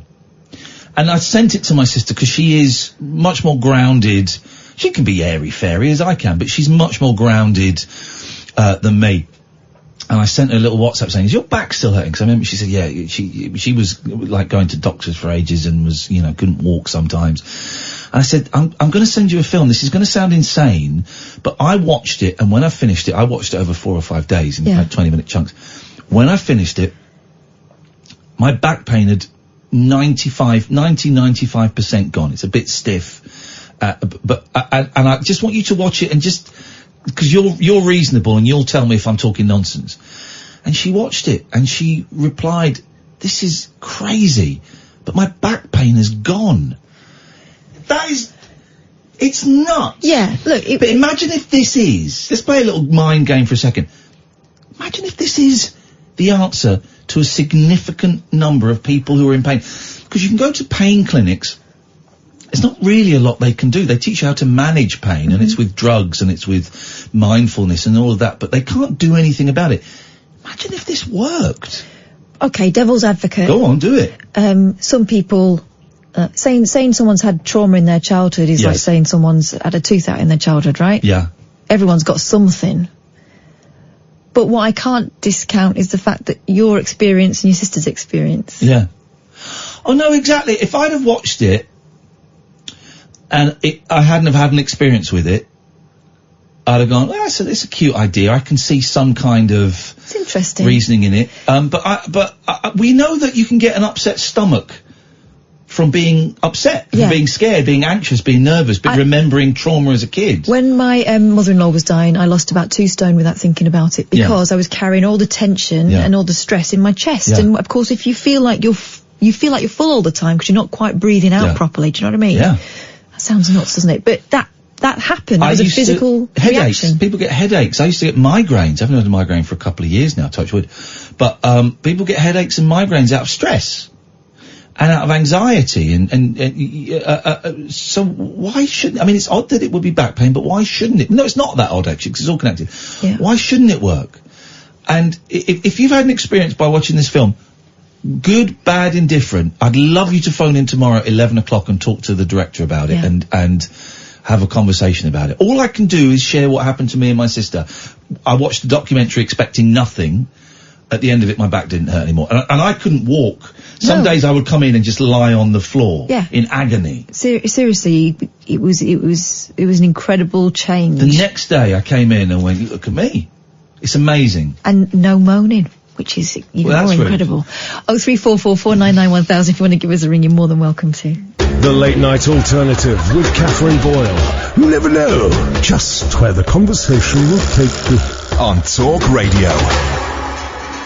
03444991000 is the number to ring. Can we change those bumpers? Yeah, tomorrow when you're doing a proper job. Yeah, I'm doing the... If I'm pressing the buttons, I'm going to get my name on it, okay? It's only fair. And also we can talk about the wage difference as well. But we'll do that after the show. It's very Elon Musk's girlfriend has cut a bit of her eye off. Why? What bit? To cure depression. You heard of this woman? No. Grimes. Oh, hang on. Grimes says she's undergone experimental Buster surgery. Grimes. Huh? Buster Grimes. I don't know. That may be her first name. Say it then. Buster Grimes. You're not doing a joke on me, are you? No. Okay. Buster Grimes says she has undergone experimental surgery to eliminate all blue light from her vision. This sounds like a sensible thing to do. By removing the top film of her eyeball and replacing it with an orange layer that she made in a lab. What? The 31-year-old Canadian singer, whose real name is Claire Elise Boucher Buster Grimes, and is currently dating eccentric Tesla CEO Elon Musk. See, that's what I think she should cut off. Said the procedure was a means to cure seasonal depression. The bizarre claim was one of many in an Instagram post on Monday promoting her new collection, her new collaboration with Adidas, in which the brand asked her, tell us about your training regime. She explained her training is a 360 approach that involves 2 to 4 hours a day in a deprivation tank. God. Jesus Christ. No wonder she's depressed. Which allows me to astroglide to other dimensions, past, present and future. Okay. After taking a battery of supplements to maximise the function of my mitochondria. Right. What's mitochondria? Is that when it really stings when you wee? Yeah. Okay. After 1 to 2 hours of sword fighting. Big pardon? Some weight training and a 45-minute inclined hike, Grimes spends 45 minutes stretching to get her brain to a neuroplastic goal between 57.5 and 71.5 APHCs. Okay. At what point does she sit on the sofa and drink a cup of tea or something? She added she also fitted her studio with the highest grade of red light, so that it's pretty much a 1,000 square foot infrared sauna, and she goes there for screaming sessions for 20 to 25 minutes while boiling honey tea. Screaming session. She sleeps with the humidifier on. If that's true, then this woman is incredible. I want to cut a bit of my eye off. We can do it live on the show. She's very busy. You can cut a bit of your eye off if you do all the rest of her regime as well. You've got to imitate it. Good absolutely. Well, good for her. But she sounds fine. She sounds like a forward thinker. She sounds balanced. Hello, Nigel. Hi, guys. All right. Yeah. I've been waiting with bated breath. I'm watching Star Trek 5 at the moment. Star Trek 5. Now, is that the search? Is that Search for Spock? No, Diana, don't tell me. That's it. No, this is the William Shatner one. Was it called God's Territory? No, this is with the probe. You know the probe? Yes. No, I was just wondering what the film was called. The whales. Yes. The whales. No, that's Star Trek 4, The Voyage Home. Yeah. Yes, with the whales. That must be 4. Then I said. That's 5, 4. Well, they go back in time to the 80s. Did they fire Spock off in that one? one? Went back to New York. San Francisco. San Francisco. Then in the 80s. That's the best of. That's the best. When did they go to Wales? They don't go to Wales. One of the best films, isn't it? One of the best films. It's the best. It's not only the best Star Trek film. It's the best film of the 80s. I like that one out of all of them, really. Do you? Because you know why? Because of the time travel when they go around the sun. Do you know what the noise is? The noise, they go around the sun in a Klingon spaceship and it buggers all the computers up. And the noise that reboots the computer is a spectrum loading sound. Is it? Yeah. I remember Star Trek The Wrath of Khan, where you got the thingy in your ear roll. The Klingons. Yeah. The Klingons. Yeah. I'm just walking around at the moment. So it's the anniversary of stepping on the moon, isn't it? Apparently. No, it's not. Yeah. If you believe that happened. It's not. What is it then? Well, anyway. No, it's not. It's not. Ask me what it is, please. July the 6th. Hang on, Nigel, ask him what it is. July the 16th, sorry. It's the anniversary of the takeoff. Oh. But isn't it, they didn't land on the moon at this time then? Not on the same day, no. It was night time. Anyway, so it's otherwise the moon wouldn't have been there, they'd have landed on the sun. It's the rocket that took them to the moon. It's the 50th anniversary of 3 arrogant, egotistical nobodies went off into space and they've not stopped wanging on about it since. Shut up already. It's only the moon. Appropriately, Iain and Katherine, I'd like to do Fly Me to the Moon. I knew it was a cue for a song. I was just waiting for it to land. Yeah, and after I finish telling you what else I wanted to speak about, have I got a little bit of time as well? A little bit, yeah. You give everyone quite a long time, don't you? Well, go on. Yeah. Give us your meeting too, Veg. I found a DVD yesterday from Charlotte Church. I spoke about it before, didn't I? You Iain? did. You were quite fond of her. She sent it 10 years ago when I was singing on the Red Dragon, and of course I rang the pub up and spoke to the manager, Steve, who's the manager at the Robin Hood, and they sent me a lovely. I only watched it last night. I've seen it for about 10 years, and it says "Hello, Nigel" at the beginning of it, and they said, "Hello." Oh. So they're actually talking to me. It's marvellous. I can't believe I've got it. Sounds great. And I found the letter with it. But we didn't hear what... Can you hear me? Yeah. Yeah, I found the letter with it, and I mustn't copy it or show it to him because of the copyright. You can copy a letter. You can photocopy a letter. If someone's written the actual video, I'm the only one who's got that video. You can copy that video and upload it to YouTube if you wanted. You mustn't. No, the letter says that because of copyrights. I think you'd be all right doing that now, Nigel. Oh, now, yeah, but this was 10 years ago. We're talking about now. I'm not talking about going off in a Klingon spaceship round the sun, firing back 10 years. Post it onto YouTube now, Iain? Yes, I do. If they don't like it, they'll tell you to take it down, but you won't be going to jail. I won't get into trouble. No, because I thought I might get. But I had a letter from Steve, the manager, as well, saying that Charlotte was glad that I was a big fan. So this song, Nigel, what song are we getting tonight? Oh, Fly Me to the Moon because of the moon. Away you go. Let's hear it. Okay, is this the best signal you can hear now? It keeps cutting and going. That's not necessarily a bad thing. We're in the kitchen now, through the keyhole into the kitchen. Is that the best signal? Yes. Fine now? Yes. Let's just get the song out of the way. I'll do it here then. Beautiful. Do it here. Jesus. Do it in the kitchen. Fly me to the moon and let me play amongst the stars. Let me see what spring is like on Jupiter or Mars.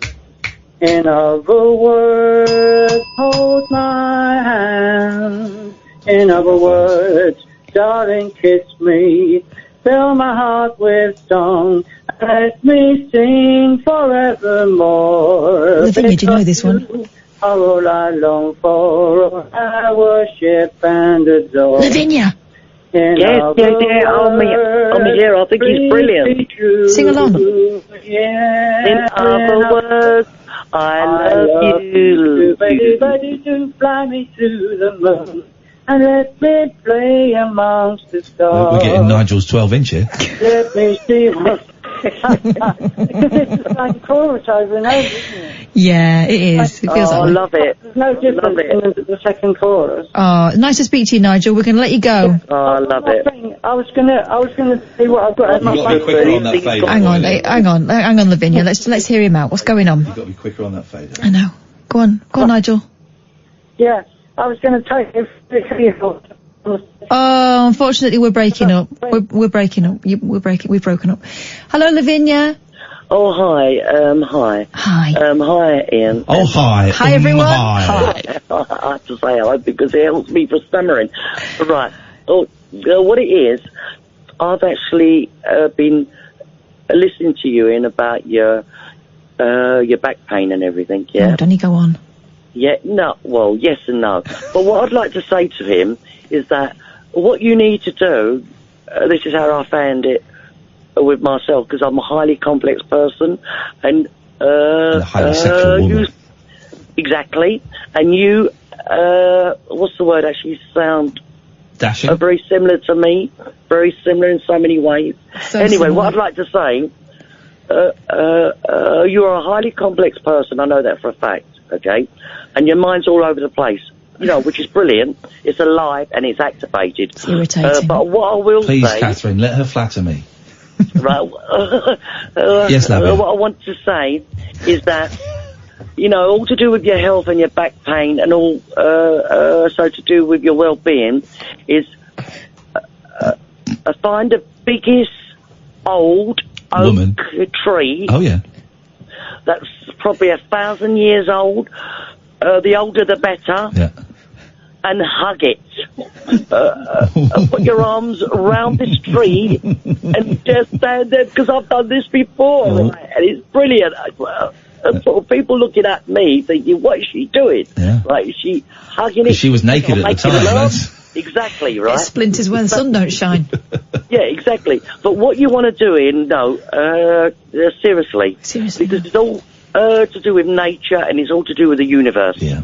What you need to do is go out and find one day the biggest old oak tree and put your arms. Does it have to be an oak? Could it be a beech? Could it be a Dutch elm? They're not fat enough. No. It has to be an oak tree. about girth. And put your arms round it, Ian. Could it be a shrub? Squeeze it. A bush? Can I put my arms around a bush? Making love, if you're making love To a bush. to a tree, just kiss it and I'm not kissing put or... your face on the tree. Don't rub yourself Get on the it. strength. Get the strength actually from the tree. Okay. Yeah. If I make love to it, will we have saplings? Not in a knot hole. You have little acorns. There we go. Okay. Okay, we all went for it and we all have fun with it. It was a lot of fun. Yeah. And also, there's another thing I used to do many years ago. Tease a twig. Flotation tank. Have you heard of that, Ian? You must have. I have never liked the sound of those. They that send you off into other domains. It sounds like A water-filled coffin. It sounds like a Buster Grimes thing. I'm not. Yeah, but it's also the Dead Sea salts, and you lying there. I floated in the Dead Sea. I've been in the Dead Sea. I took a jazz mag in there with me. Lovely. It's true. For the 11 o'clock show, and I cut my foot going in it because it's just all rocks around it, and you get in and it's stung like buggery because it's just salt going into an open wound. Yeah, but also And you there's just another float way there. as It's the well. weirdest thing. You just float. I've heard. What you need to do also, Ian. Yes. Right. This is also to do with the universe. Is go to a park that's got hundreds of trees, like woods, mainly woods. Right. Dogging. Yeah, I've done this. This is great. Cruising. Cruising and dogging. Through there. Yeah. And hold your arms up, though you're King Kong, and sort of breathe in and breathe out underneath the trees. Breathing. What do they call that? A green bath? A jungle bath. Yeah. Forest bath. Something like that, yeah. They do that in Japan, don't they? Yeah, I think so, actually. They do, actually, yeah. Do you do it? Yes, all the time. All the time. I go out, up the park, and I put my arms in the air, and I thump on my breast, and I go like that, and I breathe in. It's and like gorillas in the mist. Thump on your breasts now while you're talking to us. How's that? Oh gosh, that landed very soft. Yeah, isn't it? That sounds delightful. All the little children say, "Mummy, she's doing it again." She's doing it again. Something for Nigel there. getting through the night. Oh, Lavinia, thank you so much. Lavinia. I've got her name wrong. Anyway, I hope it's going to help, Ian. I'm sure it will. I'll make sure he does all of those things.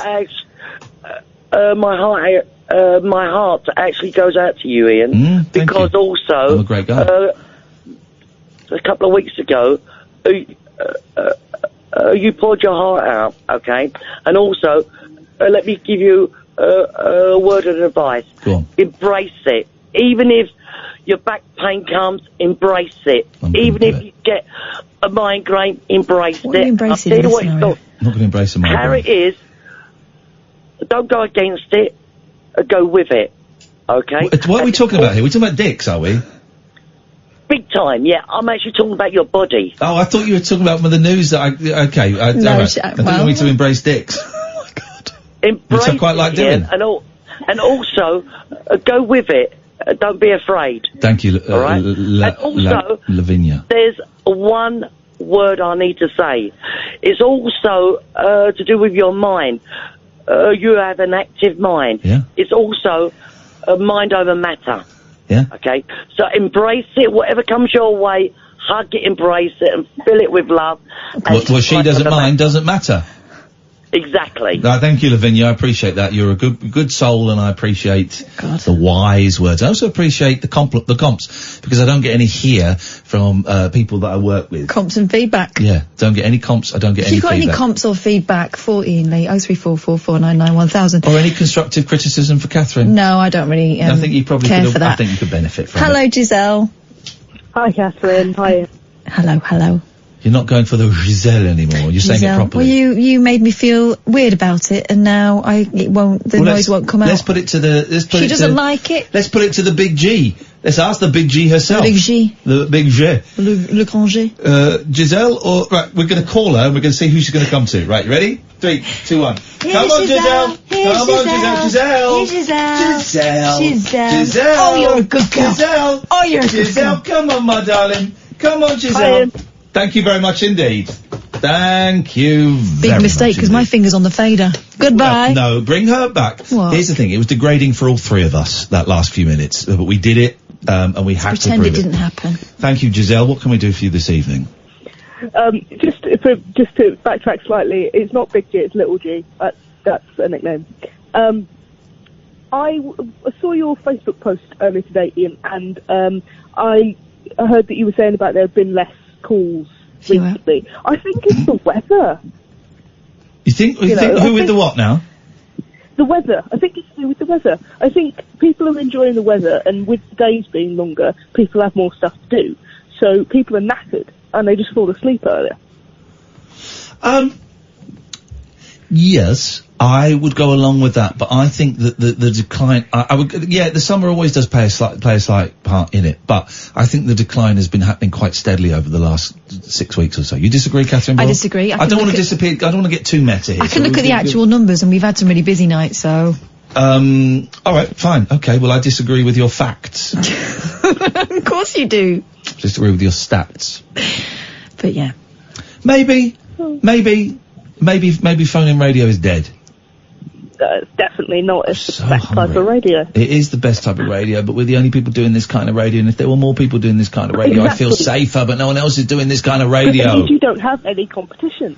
Oogalator. Okay, yeah, maybe you're right. You're right. I think, you know, asking, like, whether to stay on the same track or, remove certain Catherine. themes and that kind of thing. Yes. But it's for me, and I can only talk for myself, but I think it's the validity of the show, the fact that mostly it stays close to the truth of things, and whether that's deep stuff or whether it's light stuff, people resonate with what is authentic and what they feel. Oh yeah, there's an authenticity. I don't want to talk about it too long because some people find this boring, but there is an authenticity to it. There is an honesty to it that you don't get in. I can't think of any other shows where you do get that. And the big test will be when the next figures come out. Whenever June, July, maybe they come out next month actually. So we'll see. And if it's not as good as you hope, then it's a rubbish system anyway. That it is a rubbish system, Giselle. Thank you, and I always appreciate your feedback and your input. So thank you very much indeed. She's gone. Oh, you know, the ranting man in the bagel store. Did you see this? The tiny guy Yeah. who was got unlucky on dating sites. Have you heard about this, Sam? I don't know where it came from, the rant, but he went off on one in big style. It's quite sweary, isn't it? Yeah, I think I've got Sam. If you put your finger near the dump, I think I've got a bleeped version. Everywhere I go, I get the same smirk with the biting lip. A customer. Right, so this is the guy, he's in a bagel store, and he starts going off and having a go at women, and there are men in there who are saying, calm down, buddy, calm down. And he's like, you're not my dad, you're not God, you're not my boss, I'm not going to calm down. And in the end, someone jumps on him. Have you seen this video? It went viral this week. Well, apparently, he is now thrilled to bits because his YouTube channel, yes, this guy has a YouTube channel. Hang on a minute, suddenly it all becomes clear. Oh. Has attracted loads more viewers. Oh, okay, so it's a fake? Yeah. Well, he's doing it for a reason, and I don't think it's necessarily right. I'm wearing an Andy Kaufman t-shirt today, so good for him. And he also reckons he's getting a load of date offers. Yeah. But the store involved, Bagel Boss, have done a special to anyone who comes in and mentions the video to them. They're giving away mini bagels. Oh, this is brilliant. So everyone's a winner. Everybody's happy. That's the way it should be. So yeah, that happened. That guy had a lot of rage. I know. I share that rage at this precise second in time. Do you? My mouth is bleeding again. No. Yeah. You don't want to look. I do. Okay. Hello, Dom. Hello, Catherine. You all right? Yeah, let's have a chat while Ian bleeds out. You're terrible at hitting the ads, aren't you? But okay. Well, Can you just tell Ian that from experience? I can advise him that if you go and shag an oak tree, you get locked up for it. I can hear Ian? you. I can hear him. I just can't speak properly, but I can hear him. Yeah, speaking really well, I want to speak to the organ grinder, not the monkey. Okay. Well, what would you like to say, Dom? Have you noticed when he remembers he's got a poorly voice that he sounds a little bit between like Danny from Wisnell and I? You and I both noticed this, and I just When he think remembers. I think it's the power of radio. The red light, when that goes on, Dr. Showbiz. Dr. Showbiz kicks in. Here's the thing. It comes and goes. The pain comes and goes. There it is, yeah. The pain comes and goes. That's not uncommon with anyone who's had a wisdom tooth extraction. Sorry? That's a technical term for it. Mm-hmm. It's great. It shows that the NHS is great, that I can come with a radio show without a tooth, like that, broken. But also, if I talk too much, it bleeds. And that's fine. If I don't, I don't get paid. So I have to come in, and that's what it's here for. You getting any of this, Dom? Because I'm getting one in every 5. He's gone past like Danny from Wisnell and I. He's stepped past Harold Steptoe, and he's up to like Sylvester Stallone in Rocky now. All right, okay, that's enough of that. Thank you very much, both of you. 0344 499 1000. You're listening to Talk Radio. Here are some adverts. The Late Night Alternative with Catherine Boyle. Speech radio with a difference. Talk Radio. Okay, so it's me in charge of the faders tonight, which means that I should be in charge, but Ian's given me a list of things to discuss. Please. So, can you solve these riddles? Tricky multiple choice questions promise to leave you scratching your head. Well, I just did the first 2, and I did it really quickly. A tricky new quiz will put your ability to solve a series of seemingly simple riddles to the test. Go on. Players are asked to answer 10 questions, which all reportedly featured in IQ quizzes. The quiz shared on Playbuzz is so challenging that the creator claims most people can't correctly answer half of the questions. Well, I answered the first 2 straight away. And I stopped. So how many can you get right without cheating? Right. So I'm going to read this twice, then I'll give you the options. Mm-hmm. Swap one letter from each of the words right and blight to make 2 related words. Swap one letter from each of the words right and blight to make 2 related words. Your options are tight and flight, fight and bright, light and bright, light and flight. It's easy. Go again. Swap one letter from each of the words right and blight. Yeah. To make, write it down if it's easier for you, to make 2 related words. Your options are tight and flight, fight and bright, light and bright, light and flight. Fight and bright. Incorrect. Why? Well, where are you getting the F from? Dunno. If you're not going to do it... I haven't got a piece of paper or a pen. You're supposed to be the host, the Well, deputy host of the show. You just shushed me and told me I had to do this. You're the deputy host of the show. Mate. You should have these. I've got a pen. What's going on with Samuel? Oh, thanks, Sam. Bumlet. Midnight. Thank you. We're going to hack your Tinder. Yeah. I'm prepped and ready. All right, he's already downloaded. Yeah, about 6 months ago, you dirty git. Right. Right. So number 2. Yeah. Michael. So that was a fail for you and a pass for me. Whatevs. Michael was 13 years old in 1980, and in fact, let's just do. I'm not even going to give you the options. Michael was 13 years old in 1980. Yeah. And 8 years old in 1985. How is that possible? It's a great one.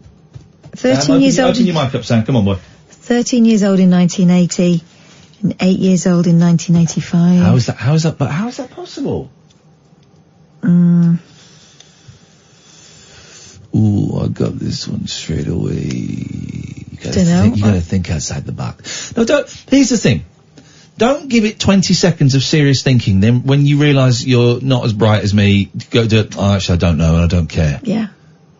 Sam? No, I'm clueless. And? Dumb. Doesn't care. Do people still say that horrible phrase, young, dumb and full of... That was in a film, wasn't it? I don't know. Is that about men or about women? Men. And I think it was in Top Gun, wasn't it? Oh, I don't know. My uncle said that to me about 2 weeks ago.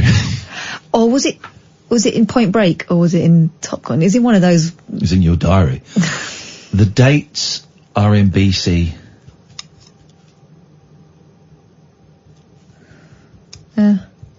No. I demand a bigger reaction. Right. Well, that's not true. 19. That would make Jesus. Jesus only isn't just dead. Jesus isn't part of this. BC is. You get it, don't you, Sam? Yeah. Yeah, but it's also. Do you want to explain it to this dick over here? I get it, but it's it's silly. But it's not silly. It's totally silly. I just think it's silly because you didn't get the answer. It's 1980 BC. He's 13, and then in 1985 BC, he's 5, Right. and then 5 years later, in 1980 BC, he's 13 years old. So you didn't get it. No, but then it would have to be after. No, 1985 would have to be AD. No, it's BC. Otherwise, it wouldn't. It's BC. Is it just whoever sits in that chair is dumb? It would appear so. Okay. This is James Wells' chair. A shepherd has 86 goats. Well, he shouldn't. He should be a goat herd then. All but 6 die. How many are left? Is it 80? 6. Do you shout sex? He's horny. He's young, dumb, and full of. Meh. What do you think the answer is? Well, what Sam said. Right, but what do you think the answer is? I don't know why a shepherd's looking after goats. A shepherd has 86 goats. All but 6 die. How many are left? All but 6 die. 6. All right. But he should be a goat herd. I don't understand this one. Our product? Well, sometimes shepherds do goats on the side. I suppose that's farming today, isn't it? Our product and our... I don't understand this. I don't understand mathematical terminology. All right, yeah, product what? Our product and our sum always give the same answer. Mm-hmm. Who are we? And here are the options. 0, 1, 2, 10, 20, 30, 4, 5, 6, 1, 2, 3. What's the product? Product is times. Oh, it's 0, 1, 2 then. Mm. I'm guessing. Let me just read the answer. No, incorrect. It's 1, 2, 3. I didn't understand that. It was a stupid one. Ah.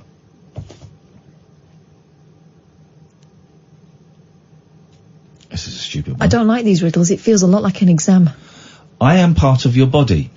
You can hold me in your left hand, but not in your right hand. What am I? This is wrong. The answers are wrong. It's not, Katherine. I am part of your body. You can hold me in your left hand, but not in your right hand. What am I? The options here, obviously the answer... Is your right hand? No, the answer should be your right elbow, because I can hold my right hand. I'm holding my right hand with my right hand. You can hold it with your left hand too. Yeah. I mean... Okay, let's move on. What? It explained that in the question. This is silly. If Tom's father is Tony, then Tony is the what of Tom's father? Name.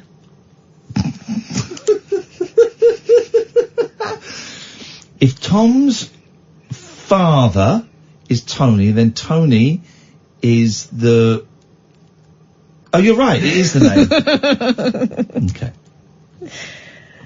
I am a 7-letter word. I become longer when my 3rd letter is removed. Who am I?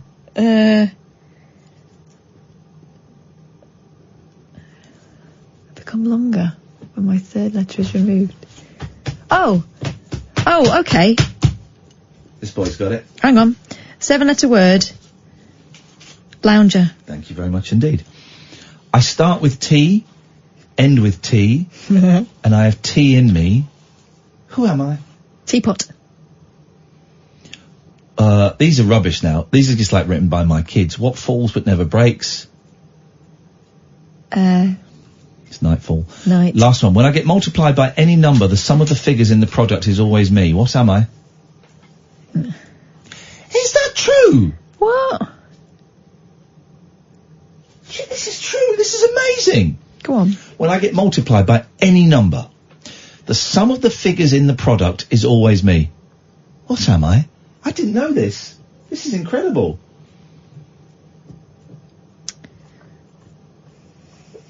9. Yeah. 9 times 2, Sam? 18.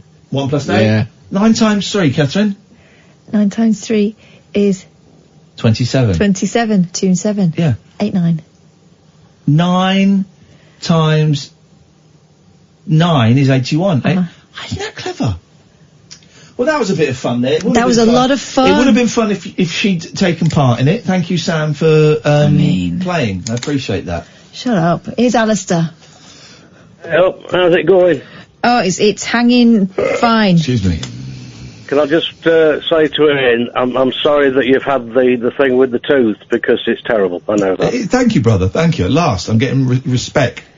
It's terrible. Yeah. I'm going to be quiet for a bit now. I'll let you talk to No, Catherine. he's not. He's not going to be quiet at all. You all right, Alistair? What's Anyway, going on? Yeah, I've had a great day today, guys, because, well, in the meeting last night, we talked about humility, and I didn't understand quite a lot of that particular section. I don't know, Iain probably knows what I'm talking about, but I looked it up on Wikipedia this morning, and then I got it.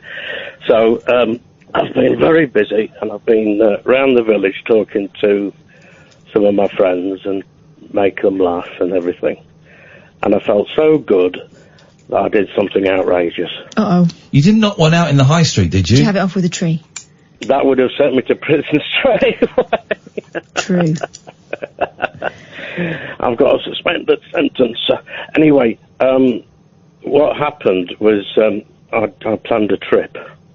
And because I wouldn't have been able to plan anything about 6 months ago. Acid trip into his No, mind. he's not doing an acid trip. Where are you going, Alistair? You going away with Caddick? Because I hear he's going on holiday in April. Oh, yeah, we're supposed to phone it. Tonight's phoning is should we send Alan There's no Caddick point on in holiday? saying, because he won't be listening now. Oh, yeah, that's true. No, I wanted to keep it so as I can't. I have to tell you, I'm going to Bath Monday. Oh, so because you had the shower yesterday? Yes. Yeah. But I am going to Bath. To your show. Hey! Hey, that's exciting. It is. I'm really looking forward to it now, and I wondered if I might introduce myself after the show. You may introduce yourself. Catherine is looking for suitors. I am not. Make sure you have a shower that day, please. I would suggest that. Of course you can. We always, at the shows, we always stick around and stick around about half an hour after the show, stick around for pictures, shake hands. It's always nice to speak to people who've never called in, or people I recognise from Twitter, or like you, Alistair, regular callers. That'll be lovely. Excellent. And one last thing to say. Kath, I saw that video of you doing an impersonation of a particular caller. Oh, yes. I was laughing so much about that. That was brilliant. Can I just say, an idea maybe to put in the show a little bit more regularly. Some more impersonations, Kath. You are brilliant. All right. Thank you very much. I am brilliant. You're right. Here we go. Okay, thank you very much for your call. Goodbye. I'm going to do an impression of someone who's not brilliant for the next hour. How about that? Thank you. Goodbye. 03444991000 if you want to give me a ring with some comps and feedback. That's always acceptable. What were you going to say about manspreading? Or do you want to spread it over the news? I'm not filling for you. You do this to me. So, Kath, what have you got? No, I don't do it with 1 minute and 30 seconds. You do. And then you go, oh, you're terrible with timings. I don't do, I do it in about 5 minutes too. How's your voice? Oh, you're a dick. Sam, you can shut up. We're going to be delving into your Tinder soon. Will we be able to see the people that you've looked at or no? If I use the same login, yeah. Oh. But because I don't think I'm going to be able to. I'm going to have to use a new one, because if I use my normal one, you have to use your Facebook, and so it will be under my name, so you can't do it as the show. Oh, okay. All right. Well, we'll work something out. We're going to do that after midnight, but we've got time to talk to you if you want to give us a ring. 03444991000. You're listening to Talk Radio. I'm Catherine Boyle, and you are not talking because he's had his tooth out. But the voice comes and goes. It's amazing. It's like a walk-in medical miracle. In fact, if the judges, or the panel, I believe, for the Pride of Britain are listening, here's your man. Borderman, this is the one you're going to be shaking hands with in however many months' time when they do the Pride of Britain.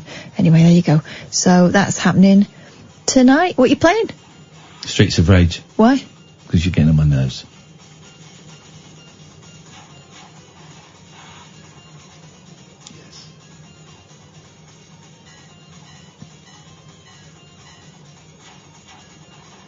Yes, man.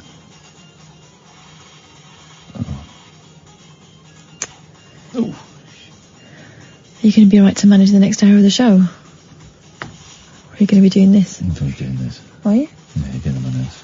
I've got a magazine here, I might have a read of. In my head. It's the new Chat It's Fate. See what's on the front cover. Dark forces wanted me gone from my island retreat. I bring witches back from the brink of death, thanks to charity shop Treasure.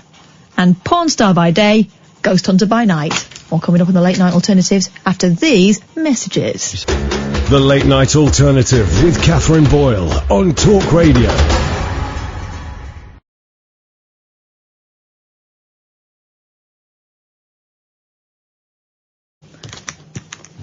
Well, that don't work. What went wrong this time? Let's find it. Don't know. Is it still playing? It's not playing then, No, it's not playing to you. Come here. Come here, matey. Trying to play Dolly Parton. It won't let me. Oh, you... That'll be why. You to do, mate. Oh, man. There we go. Rewind it. Da la la la la. Talk Radio.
Yeah, you get the idea with that. That's Dolly Parton doing the Five Young Cannibals. I didn't like that. No, well. I didn't like.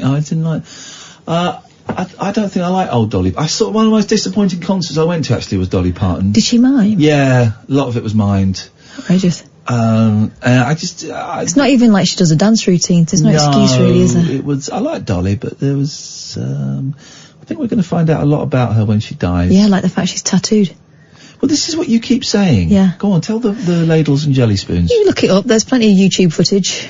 Of her tattoos? Mm-hmm. If you Google it, Dolly Parton secret tattoos, right? If you notice, she always wears long sleeves and generally quite a high neck these days, because apparently, and Jennifer Saunders says she's seen them because Dolly Parton flashed them to her. Right. She's got like a little heart in between her boobs. Yeah.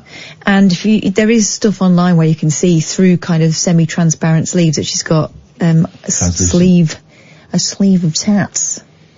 I think, yeah, she's a very interesting person in the fact that you think you know her, but actually it's a very carefully controlled and crafted image she's got there. And I'm not just talking about the work she's added on her face. University student fed up with men infringing on her her public space wins National Design Award for creating chair that restricts how they sit down. A university student has won a national award for designing a chair that stops men from manspreading. What? Layla Laurel, 23, created the piece of furniture to stop men from widening their legs. and encroaching on other people's voices. So it's like a sort of triangle, and the man has to sit with his legs together, and there's like a sort of frame around it. But the woman's chair, there's like a block between her by her fanny, so she can keep her legs open. Well, okay. Well, why does anyone need to keep their legs that wide? Because our genitals out of our body and yours in your body. Yeah, I know, but I don't feel the need. I don't feel the need to. Yeah, but spread myself. This is why man spread, right? Our bollocks are outside. Yeah. Right. If I close my legs up tight, ooh. Yeah, but no one's balls are that big. Although we didn't. Saw the other day. Oh, Bob I've heard Dylan. tell. This is a charming story, everyone. Get ready for a testicle-based story. Bob Dylan. I went to the toilet. And I walked, there's like these sort of the sort of portable urinals. And I went in, and I would never normally look at another man's genitalia in the public toilets. I wouldn't. But I walked in, there was a big lad, right, big man there. And he had his old fella, his meat and his 2 veg out. Which is apparently unusual. You don't get your testicles out when you're going for a Jimmy. Oh no, it's full of blood, sorry, this is rather unpleasant. He had the biggest bollocks I have ever seen in my life. They were the size of oranges. Wow. They were immense. To the point where I just caught a glimpse of them. Sam says that's not normal.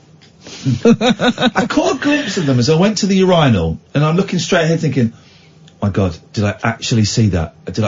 My peripheral vision is great, so I could see that he was kind of he was at the end, he was looking this way a bit. Then as soon as I saw him look forward, I just turned and looked at his nutsack. It was like, oh, Jesus, whoa. Do you think he had some sort of condition, like elephantitis of the nads? Well, we'd have to speak to Martin Kellner about that, but I just think it was, I've never seen anything like it. It was like 2 fists. Wow. So, yeah, manspreading is a thing because our genitals are external. Yeah. So we can't sit with our legs closed because it's painful. It's actually damaging. It will actually stop the human race. Yeah, but some men do take up more room than they need to, don't this they? fella probably does. We don't know what's going on inside their pants. Well, you do. So just let them get. Well, I know this guy. Turns out. Was that? Hang on, sorry. Was that homophobia there? No. Was that biphobia? No. It sounded like it. No. We don't know what's going on in the pants. You do. What? Because I'm bisexual? No, because that is an outrageous slur. You apologise for that, otherwise you're going to get done, mate. I'm not apologising. You said it on air that you were looking at a stranger's massive nads. You're going to get done because I can do you now because I'm a minority.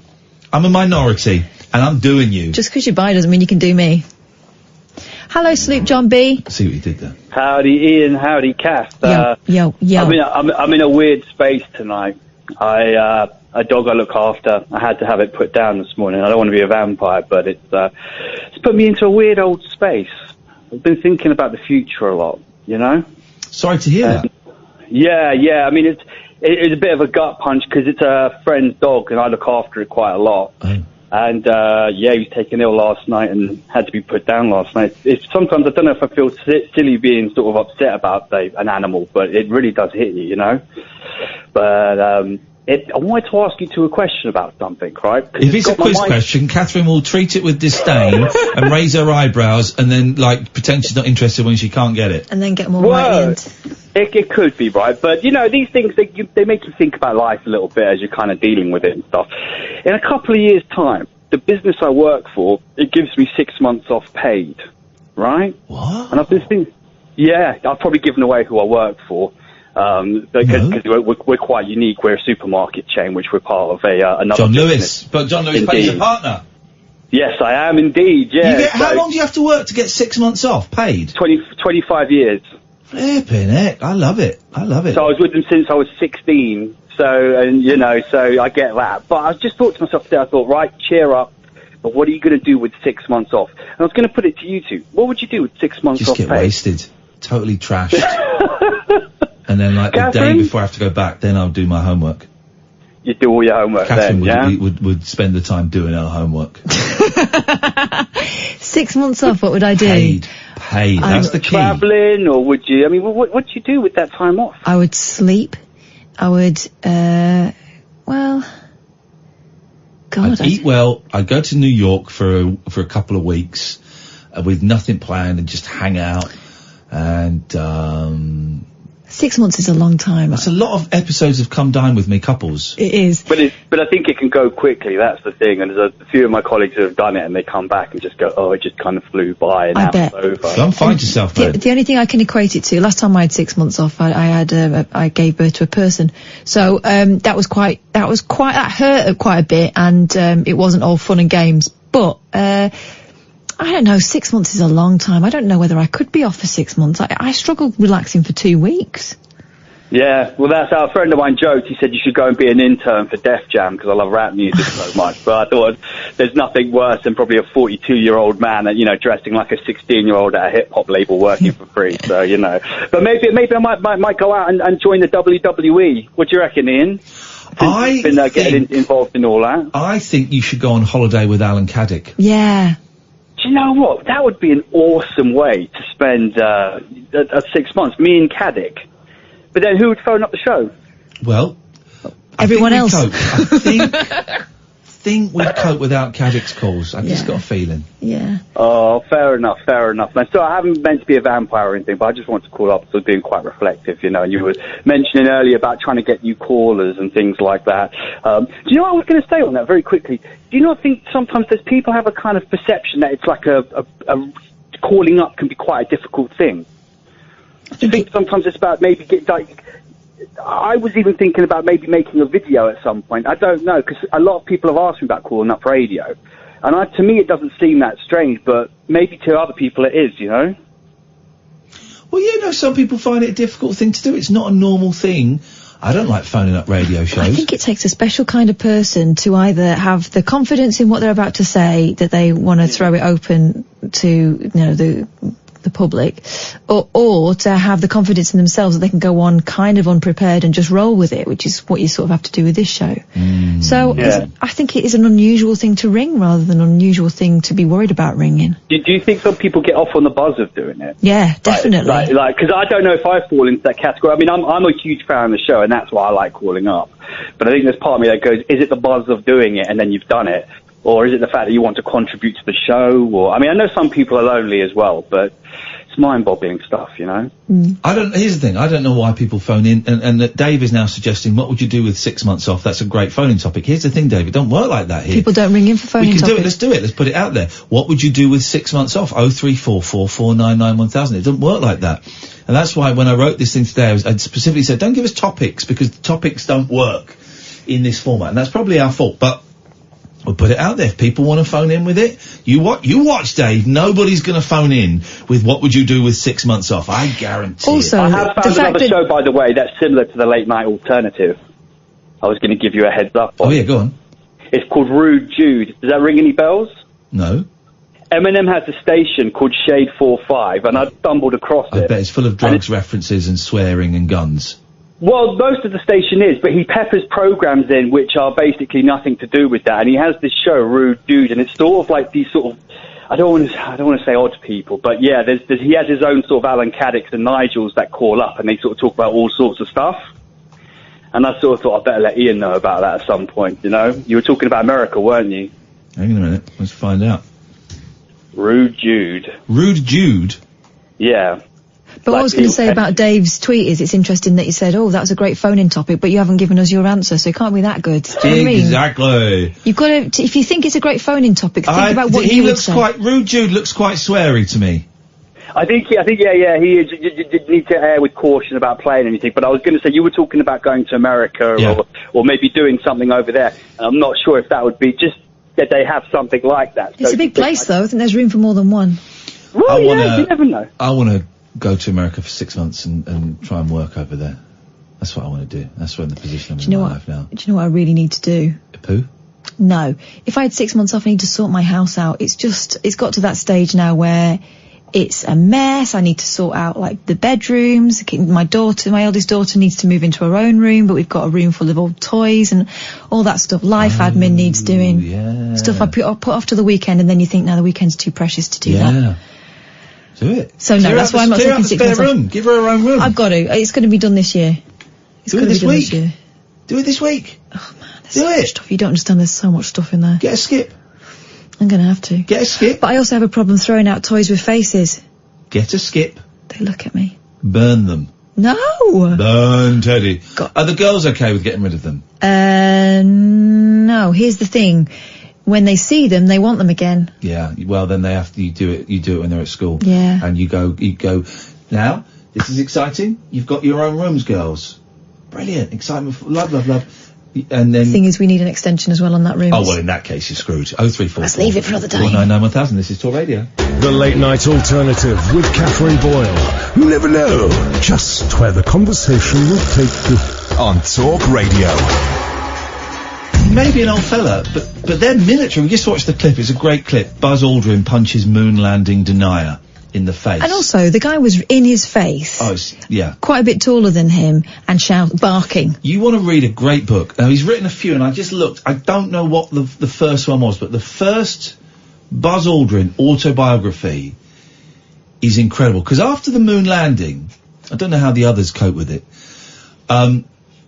but he certainly got depressed. He got full-on depression. And after he did like a few more missions, I don't know if he did any more space missions. If he did, he didn't do many. But after the moon landing, they kind of moved on to the next troop of astronauts. And Neil Armstrong got all the attention. Michael Collins obviously got less attention. And Buzz Aldrin was kind of like this nowhere man. And NASA, I think, fired him eventually. He wanted to get involved with some of the space missions in the 70s as like an advisor. Even if they wouldn't send him up, he wanted to go in as an advisor, and they said, we don't need you. Wow. And he ended up out of work. He became an alcoholic. He ended up for about a month as a car salesman. And he wanted to do it just because he wanted to work. He's like that American, or just the ethic of just, I want to work, I want to earn money for my family. Yeah. So he went and got a job as a car salesman. And then he found out he wasn't really there to sell cars. He was there so they could say, and by the way, have you met Buzz Aldrin? He was the second man to walk on the moon. And he was humiliated. Yeah, because the whole point was that had caused his demise. I mean, where else do you go once you've done that? And he became a massive boozer, and then he turned his life around, and he finally found purpose in his life again. It's a great book. I don't know what the first, he's written a few, and I don't know what the first Buzz Aldrin autobiography is, because it's such a great read. I heard somewhere he changed his name to Buzz by Deedpole in the end, didn't he? Because Buzz was just a nickname. Oh, I don't know. Yeah. And he was thinking for a while about also adopting Lightyear. Oh. But I don't know whether he did it. He should have changed his name to Neil Armstrong. That would have been nuts, wouldn't it? That would have been nuts. I will try and find let me find the first book while you take a call. All right. Go on. Hiya, Mark. Hey, Kath, how are you? I'm all right, thanks. What you got for us tonight? I would spend my 6 months paid, and I would travel the Caribbean. I'd start down in Venezuela, and I'd go all the way up on a boat, all the way through the Caribbean. On your own, or would you take someone else? No, I'd take my partner. Uh-huh. That's what I'd do. I think the Caribbean's lovely. You've been before? Yeah, I've been, yeah. I've been to the Bahamas a lot, and I'd go all through the little islands. I think there's such a vast array of different types of islands. And I'd go to Cuba as well, and yeah, that's what I'd do. God, imagine the post-holiday blues when you get back from that, though. I know. But yeah, I'd do it. If it was paid, John Lewis. It turns out we all got it wrong 25 years ago. We should have been getting jobs with John Lewis. I know. I haven't tuned in for a while, and it's nice to be back listening to you. Well, thanks very much, Mark. It's nice to hear your voice. No worries. Take care. Thanks for ringing. 0344 499 1000. Oh, that's too much holiday for me. That's 6 months. Oh, I'd love it. I don't want to work ever again. I don't want to work. I'm done. Is it? I think it is Magnificent Desolation, The Long Journey Home from the Moon. 2009 book concentrates mainly on the period after his return from space and illuminates many of the difficulties he had in coping with his instant worldwide fame following the achievement. He writes candidly about depression, the breakup of his marriage, the isolation and loss of a sense of purpose after leaving NASA, and a decade of struggle to overcome alcoholism. God, yeah. Magnificent Desolation. I bet it'd be, Amazon will have it as a fortune. Imagine, now, you come back international hero, and then within 6 months you find yourself being completely forgotten about. Yeah. Also, where do you take it from there? They won't let you carry on. You've done your bit as far as they're concerned. They're not interested in your opinion. You're just a body on the flight. God. Hard. harsh. It's And they wouldn't have had kind of psychological support back then. Oh, it's 12 quid. I'm going to get it. I'm getting it. It's some, but I read it years ago. It's some, but Right. some, but Sam, come in, because Sam, come we in. have business to Get your attend mic to. up. Get a chair in. Oh, see, I put my legs too close together, and now I've There we made go. myself uncomfortable. Mr. Oranges. Mr. Oranges. So, let's let the boy come in. So this is the cunning plan. And Sam, don't be abusing this now, because you're going to be the one in power. Yeah, I was going to say, I'm just going to be messaging people 24/7. Don't, because you are now representing us. Right. I promise I'll be good. So, when I was in Australia, doing the jungle, I read a lot of the boring papers out there, boring Australian papers, and one of the local papers had a story about a councillor or politician or something who was up for re-election, and so she put an ad on Tinder saying, I want you to vote for me. I want you to vote for me. And I thought, well, maybe we could do that for the show. So, can we, would that, I've never been on Tinder. Yeah.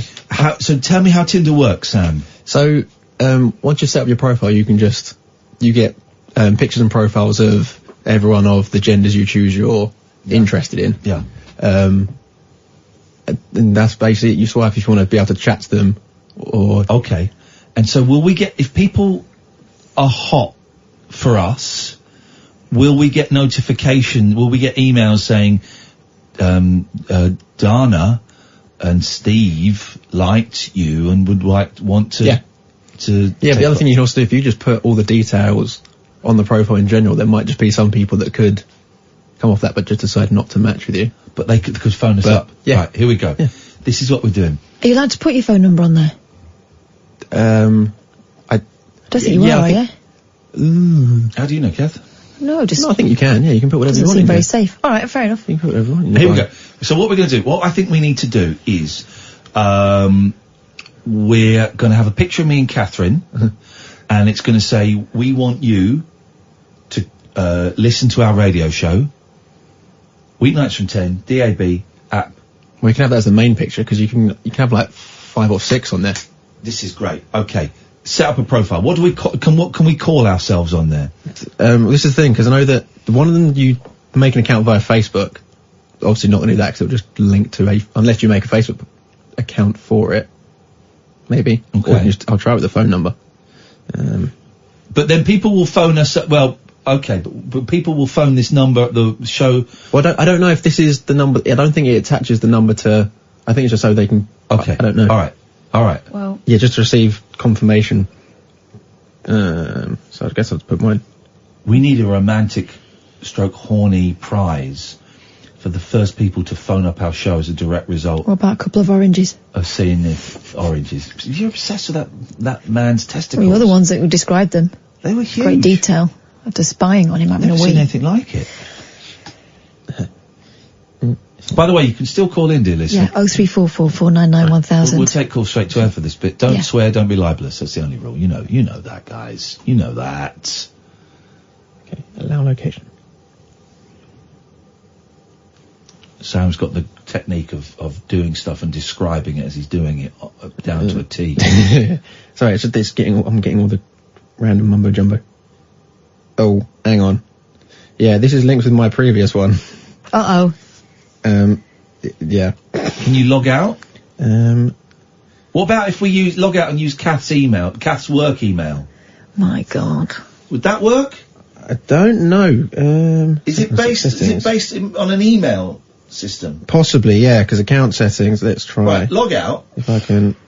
What did he say? Log it. I've got a Log bad out. feeling about this. Right, I'm logging out. I've got a great feeling about this. This is going to be the thing that gets us the callers that we finally create new account. Deserve. Hang on, someone's on the phone. Hello, you're live on Talk Radio. Who's that? Boom! 2 + 2 is 4. -1, that's 3. Quick maths. Everyday man's on the block. Smoke trees. See your girl in the park. That girl was the uckers. When the thing went quack, quack, quack, you man were ducking. Okay, I think we'll leave it there. Thank you very much indeed, caller. Okay, we might not be able to do it on my phone. Because it's locked into your horny mode. Every single time I You can't log out. Because it just says, yeah, I create, unless I might be able to see if I can put someone else's number in there. Because, yeah, everything, I'm just saying create a new account. This is the thing, everyone teases people for going on, it's so easy these days. Well, we've proven it's actually very, very difficult. So everyone on there is a genius. Yeah, it's very, very difficult to even get on Tinder. Right, so why don't you shove your number in there? Do I put my number in here? Kath's number. Kath doesn't trust me. They're going to ring me?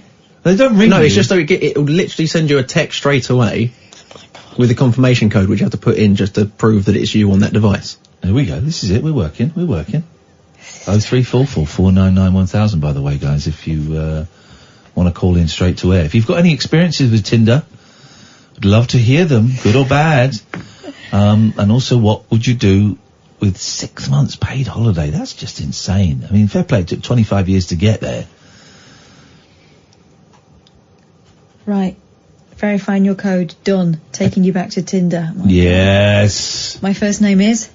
Is anyone else getting a boner? I am. Okay. The first name is, TLNA. What can we, the late? Night alternative as surname. Yeah. The late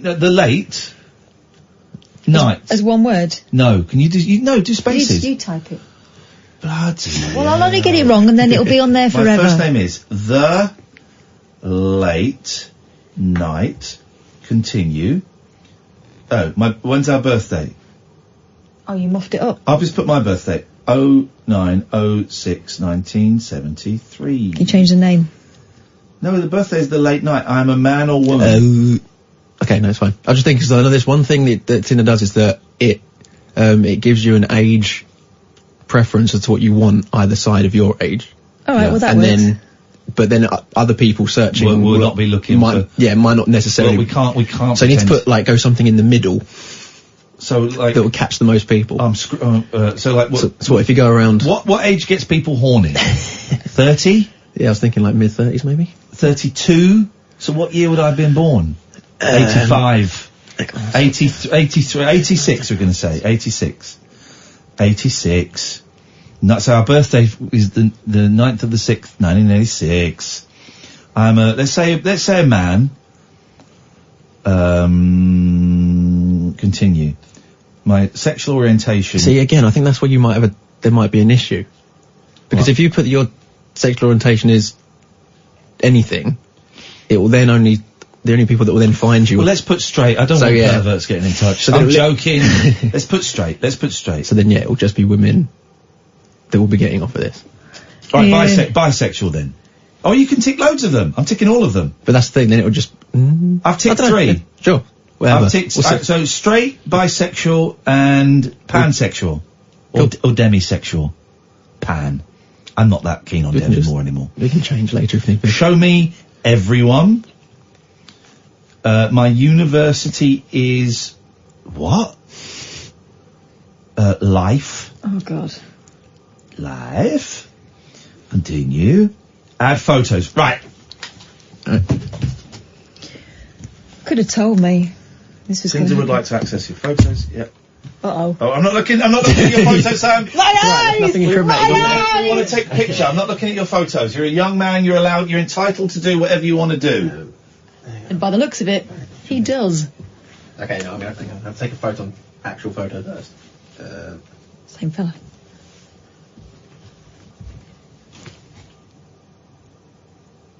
Right. We're going to get so much hot listener action. No. We're going to get callers. We're going to get new callers off the back of this. Trust me. Is that Mark again? Should we get Mark again? Yeah, sure. Is that you again, Mark? It is. I have experience with Tinder. Oh, here we go. We'll have more later. Tell us. I had my ex-fiancée from Tinder. And I have my current partner from Tinder. Okay. I went on 22 dates in a year, and she was date 23. All from Tinder. And? It's very good. You have no complaints. Date 23's worked out, no complaints. All right. Nearly together for 2 years. All right. But I also had a weird experience where my friends one night got my phone and changed my sexual preference. and they changed it to be interested in guys, and I was absolutely bombarded for about 6 hours. I'm glad he ended that. For how long? 6 months? 6 months it took you to change your back. Strange that. No, 6 hours. Ah, right, okay. And I also went up, I'm in the Midlands, I went up to Leeds one day, and I was at a meeting all day, and it picked up that I was in a different place. And when you swipe right, normally you can swipe 50 women and nobody says yes to you. And the first 12 women that I swiped right to all said yes. Because I'd gone somewhere else. Oh. Obviously. Oh. Yeah, it was very interesting. Well, good for you. It sounds like you're working it. Well, there's not any more. He's engaged. Sorted. I'm not engaged. No, that was... Are we now on Tinder? Yeah, do you want to... What we put as the bio? Just the about me bit, which comes up. What did you put, Mark? Give it over it. Let's do this. Oh, I can't remember now. I'm a horny guy. No, you can't. I love Bum and Willie and Fanny. Flipping it, man. But my quite a lot of the women used to show me other guys' profiles that they were looking at, and there was a lot of that. There was a lot of weird people on there. Yeah, just after one thing. Imagine on an app that's just got appearances, and you make a decision within a second. I was one of the few guys that actually used to read the profile. Yeah, all right, mate. He's not like the others. I understand. Thanks for phoning, Mark. Nice to speak to you. Let's have a word with Sean. Hey, Sean. Sean, you're on. Representative of the OWL community at large. It would have been nice to have got someone from the OWL community to come on tonight and kind of, say that they disagree strongly with what this owl did. But I don't want anyone to go around attacking birds. I was attacked by an owl today. I don't know what type of owl it was because it was behind me, and also, I'm going to be honest, I wouldn't have recognised. I can't differentiate between owls anyway. I don't want to go into details, but I was out in a secluded area, and that's all I'm prepared to say about where I was. And there's a lot of speculation about why I was in a secluded area.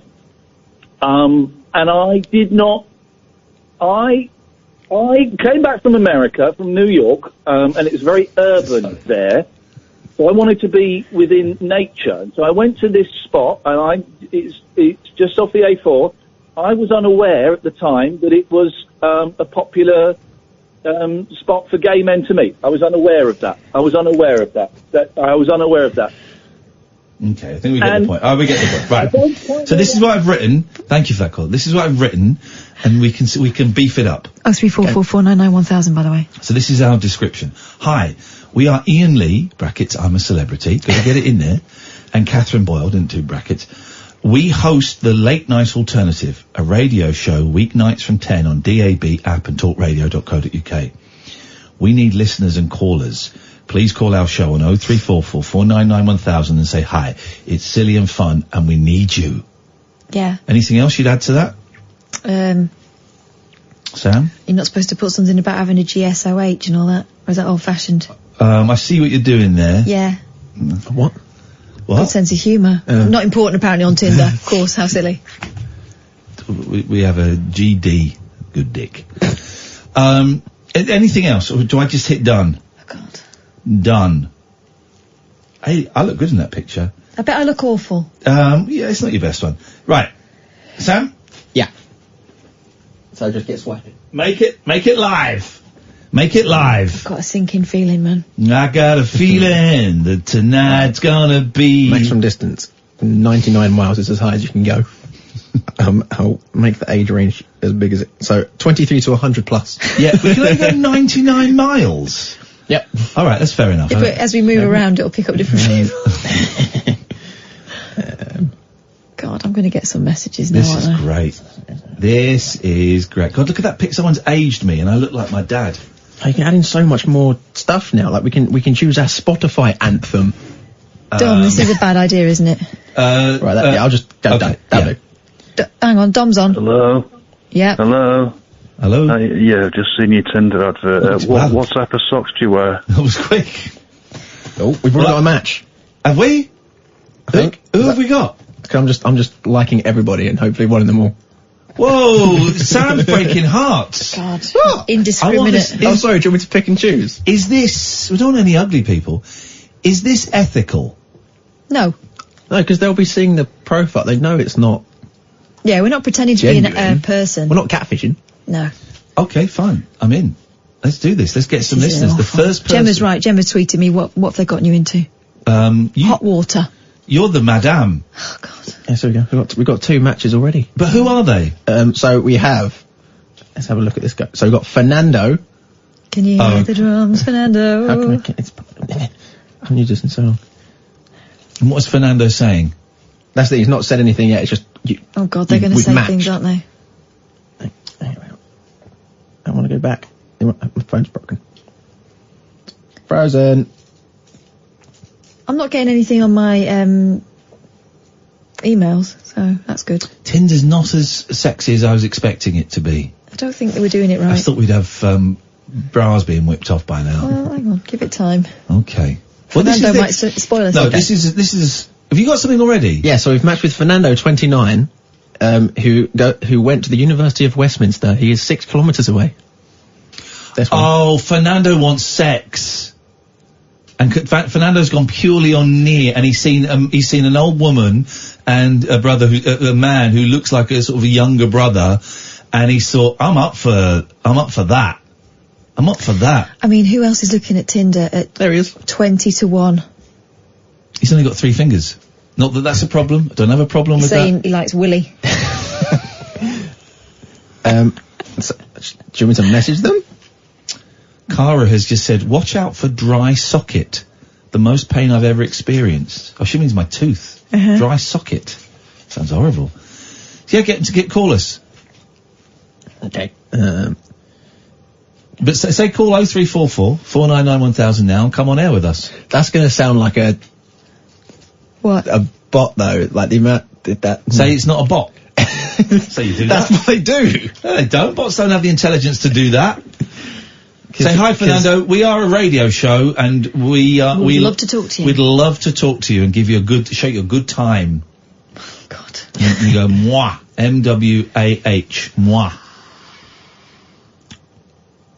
Okay. This has never been done before in the history of radio. No, there's a reason. There is a reason. And I'll just copy this and just for the next couple of days, I'll just paste this message. Sam, go to a break. And when we do the break, come back. Let's see what happens. We're going to create magic. This has been a long time coming. This is what's going to get us sacked. Oh, we'll be the judge of that. 0344 499 1000. This is, excuse me. My show. Well, you're not doing it though. It's not your show actually, it's my show. Alright, you want to sit here then? No. Shut up then. Oh, shut up. Now. The Late Night Alternative with Katherine Boyle. Speech radio with a difference. Talk Radio. Yeah, we've got about 15 minutes of the show left, so if you want to give us a ring, we're doing call straight to air because we're dabbling in something that we have no comprehension of, and that is Tinder. Explain why you're driving the show, please, because I think Iain it's important is people. injured and can't Excuse me. speak. I think it's important people know how brave I'm being here. Yeah. I don't want to be here, but if I'm not here, I don't get paid. So very brave. Doesn't go on about it. You'd barely know there's anything the matter. Apart from his voice keeps coming and going. Carry on. And looks like that sometimes. And then he's fine again, because he's doing it NHS for you and for the NHS and for the Pride of Britain Awards. Painkillers. 2019. Now explain to the ladies and gentlemen what we've done today. We're putting the show on Tinder to try and get more people, try and attract more people. Sam's got a little spring in his step. Terrible. What's the latest, Sam? So I've sent messages to 2 people we've matched with, one of which I don't believe is a real person, but you never know. Let's see a picture. So was that the woman who appeared straight away? So this is one of the guys who appeared straight away. This is Stefan. Stefan Dennis, gonna make you feel good. He looks like a young Kim. He looks like young Kim Jong-un. But the thing is, there is just nothing to his profile other than just 3 he pictures. He just didn't have time to type it in. He was too busy masturbating. Maybe. Gosh. So it's hard to type when you're masturbating. And then I'll just get to swiping. Okay, so this is... Unfortunately, it's not an instant thing. No, like, I'm not Tinder Live is the next thing that's going to be sweeping the nation. I'm not expecting to get anything tonight. I thought this was going to take a week or so for us to get something. I don't think we're going to get anything tonight. yeah, it will be a slow burn. But You we'll wait, get there. you wait for our next set of radars, right? We dropped to tens of thousands. We're going to be up in the hundreds of Oh, thousands. yeah. But, I Definitely. mean, admittedly, they're all going to be dirty perverts. Exactly. Did you get any extra bonus points for horn dogs? But listen, a listener is a Is listener. Is a listener. Well, you say it once, a listener is a listener. Is a listener. But that doesn't make sense saying it another time. You said it once, a listener is a listener, we know. Or you can even just say, it's a listener. I think the pain's making you crotchety.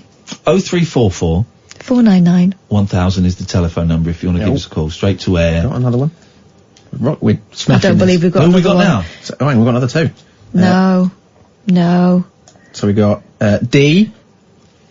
Stay in. I'm not going to be rude about people, actually. No, exactly. Listeners. State of him. He looks like he could be a listener. He comes from the, well, I'm not going to say that. The Alan Caddick School of Listening. I suggest. Looking for love at 1:45 in the morning. Hello, you're on the air. I don't want to laugh, but he comes out well. What have you been doing? Don't want to laugh.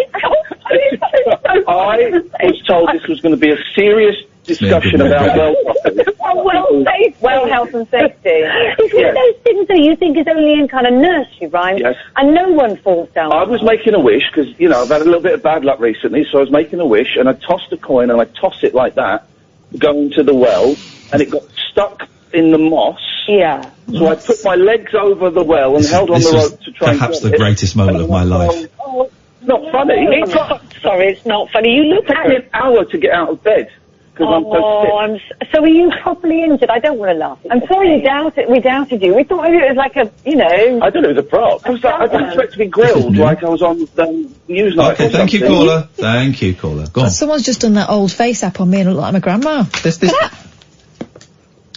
It does this You new- look like the president in Battlestar Galactica. Sorry. It does this new thing now. You're only allowed to like a certain amount of people.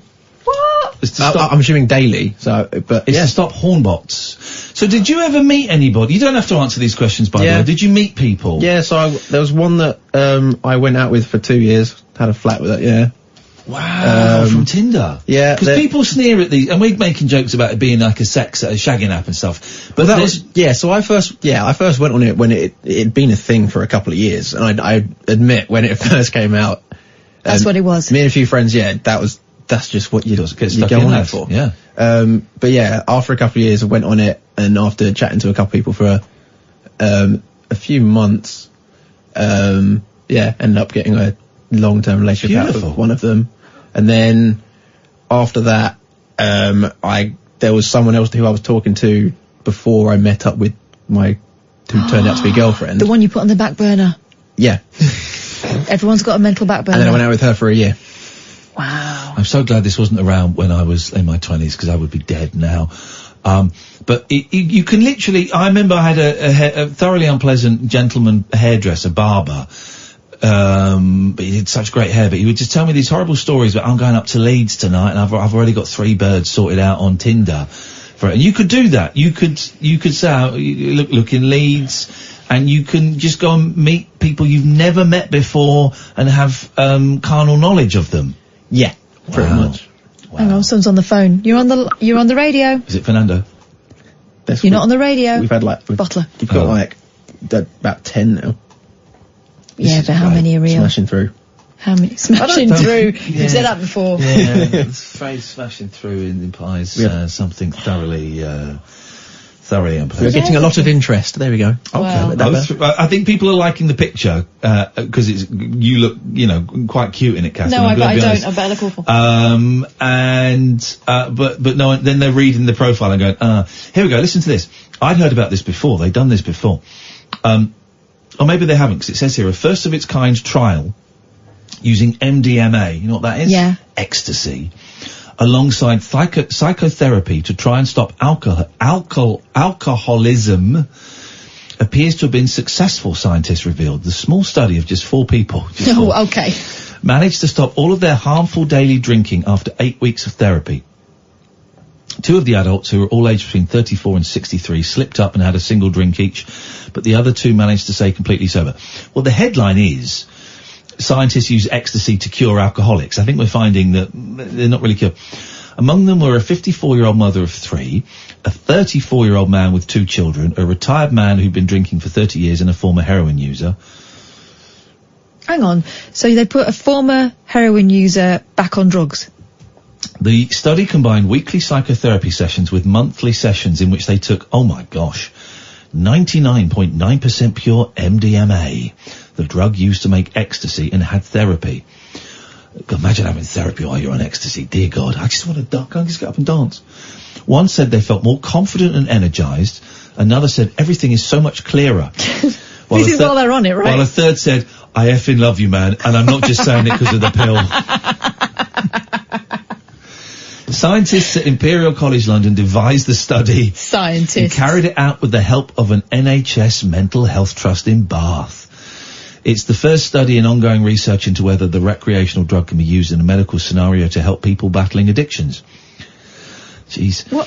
I mean, that was one of the things I like taking. Although the direct effects of the MDMA weren't being measured and the study was done to test the safety of the program, the team says this paves the way for placebo. Do you know what? I haven't had a drink for 15 years, but I think maybe I should go on this program and just double check it. Isn't it it's a funny old world. And they've got a picture of 3 lines. It looks like coke, but they're saying it's MDMA, cut up, racked up. See, I'm already going into the terminology. And I look at that picture and it just makes me think, oh, yeah. Isn't it funny? I've gone past the picture because I don't like looking at it, but it just triggers a little thing. 3 lines like that of white powder. You go, I know what's for dinner tonight. It's weird. It's a really weird thing. I don't, that story. But they've used, R.D. Lang, the psychologist, used LSD a lot in, treatment of mental health issues and stuff. It's a nice idea, guys. I don't think it works. Although they found that mushrooms can help with depression, didn't they? There's like a really big, proper scientific study of more than just 4 people. How many likes have we got? So we have 9 matches, one of which replied. Oh, go on, say what? So I sent the thing out saying, phone, oh my God, no, I couldn't do that. I'm way too shy. All right, well, just listen then. Just listen then. That's it. That'll do. It's a strange world, isn't it? Do you remember, you would have done this, Catherine, about 15 years ago. Have you ever used internet dating? Give us a call and let us know your experiences of it. And the people that did were weird. Yeah, they were very weird. But they found there's a lid for every pot, and they did tend to find the right person. Yeah, other weirdos. And also, the internet dating stuff was like really, it wasn't quite so, hookup type dating as it is now. Dating. It was proper, people who wanted to go for long walks and, laugh in the rain and all that sort of stuff. Right? I remember I did a radio show once, a one-off show at BBC London with Sarah Beanie, and she had... Oh, she's got her own thing, my single friend or something it's called. Something like that. And she was telling me...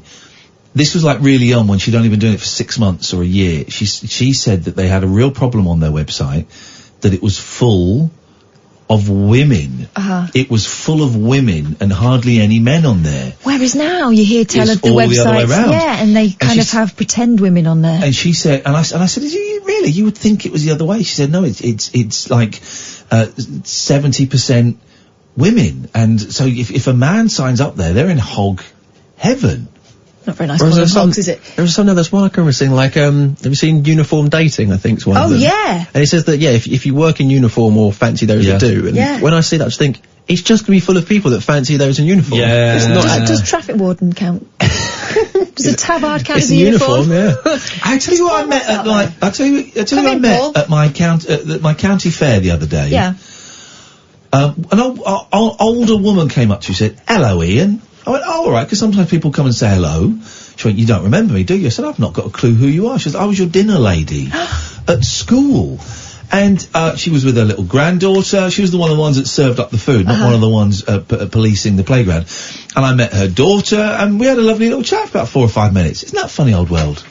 That's reminded me, I should have contributed on yesterday's programme when you were talking about the bronze jugs, because we had copper jugs on the table for our school dinners, and they were full of either custard or blancmange.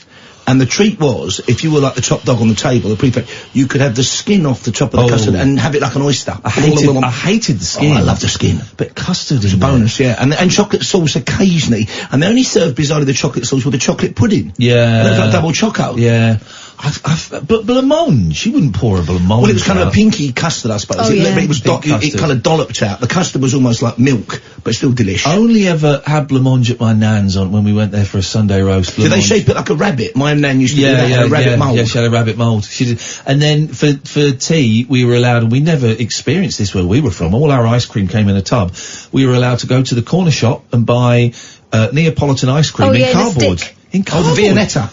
No, the strawberry chocolate. Yes, the Viennetta. My grandparents weren't that posh. They were they very dreamt of Viennetta. South. I bought a Viennetta the other day to just to treat myself. Felt decadent.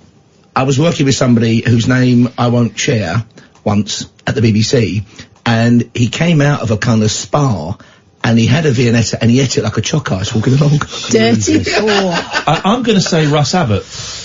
No, it wasn't Russ Abbott. It was something more portly than Mr. Abbott. I've never seen Russ Abbott eat anything. Okay. But no, it was somebody rather portly. Okay, alright. We'll have a little You'll know of him. Yeah. He's big on the star signs. Wow, that's the person I was thinking of. Russell Grant. You're not supposed to say it.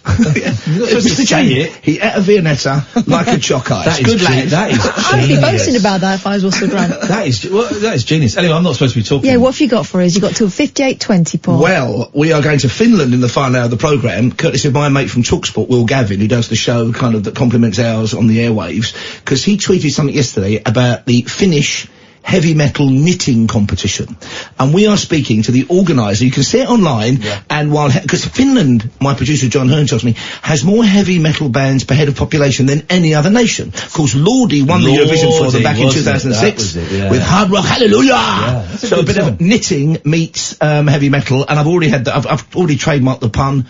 Pearl Jam. Beautiful. Hey, still done there? Hey? Different spelling. Also on the programme, great story. It went viral, as you kids say, about a week or so ago. Oh, bless you, Grandad. And it concerns a manta ray. Now, manta ray has the largest brain of any fish, okay? And unlike even cats and dogs, they reckon a manta ray can recognise itself in the mirror, like the great apes, like the bottlenose dolphin.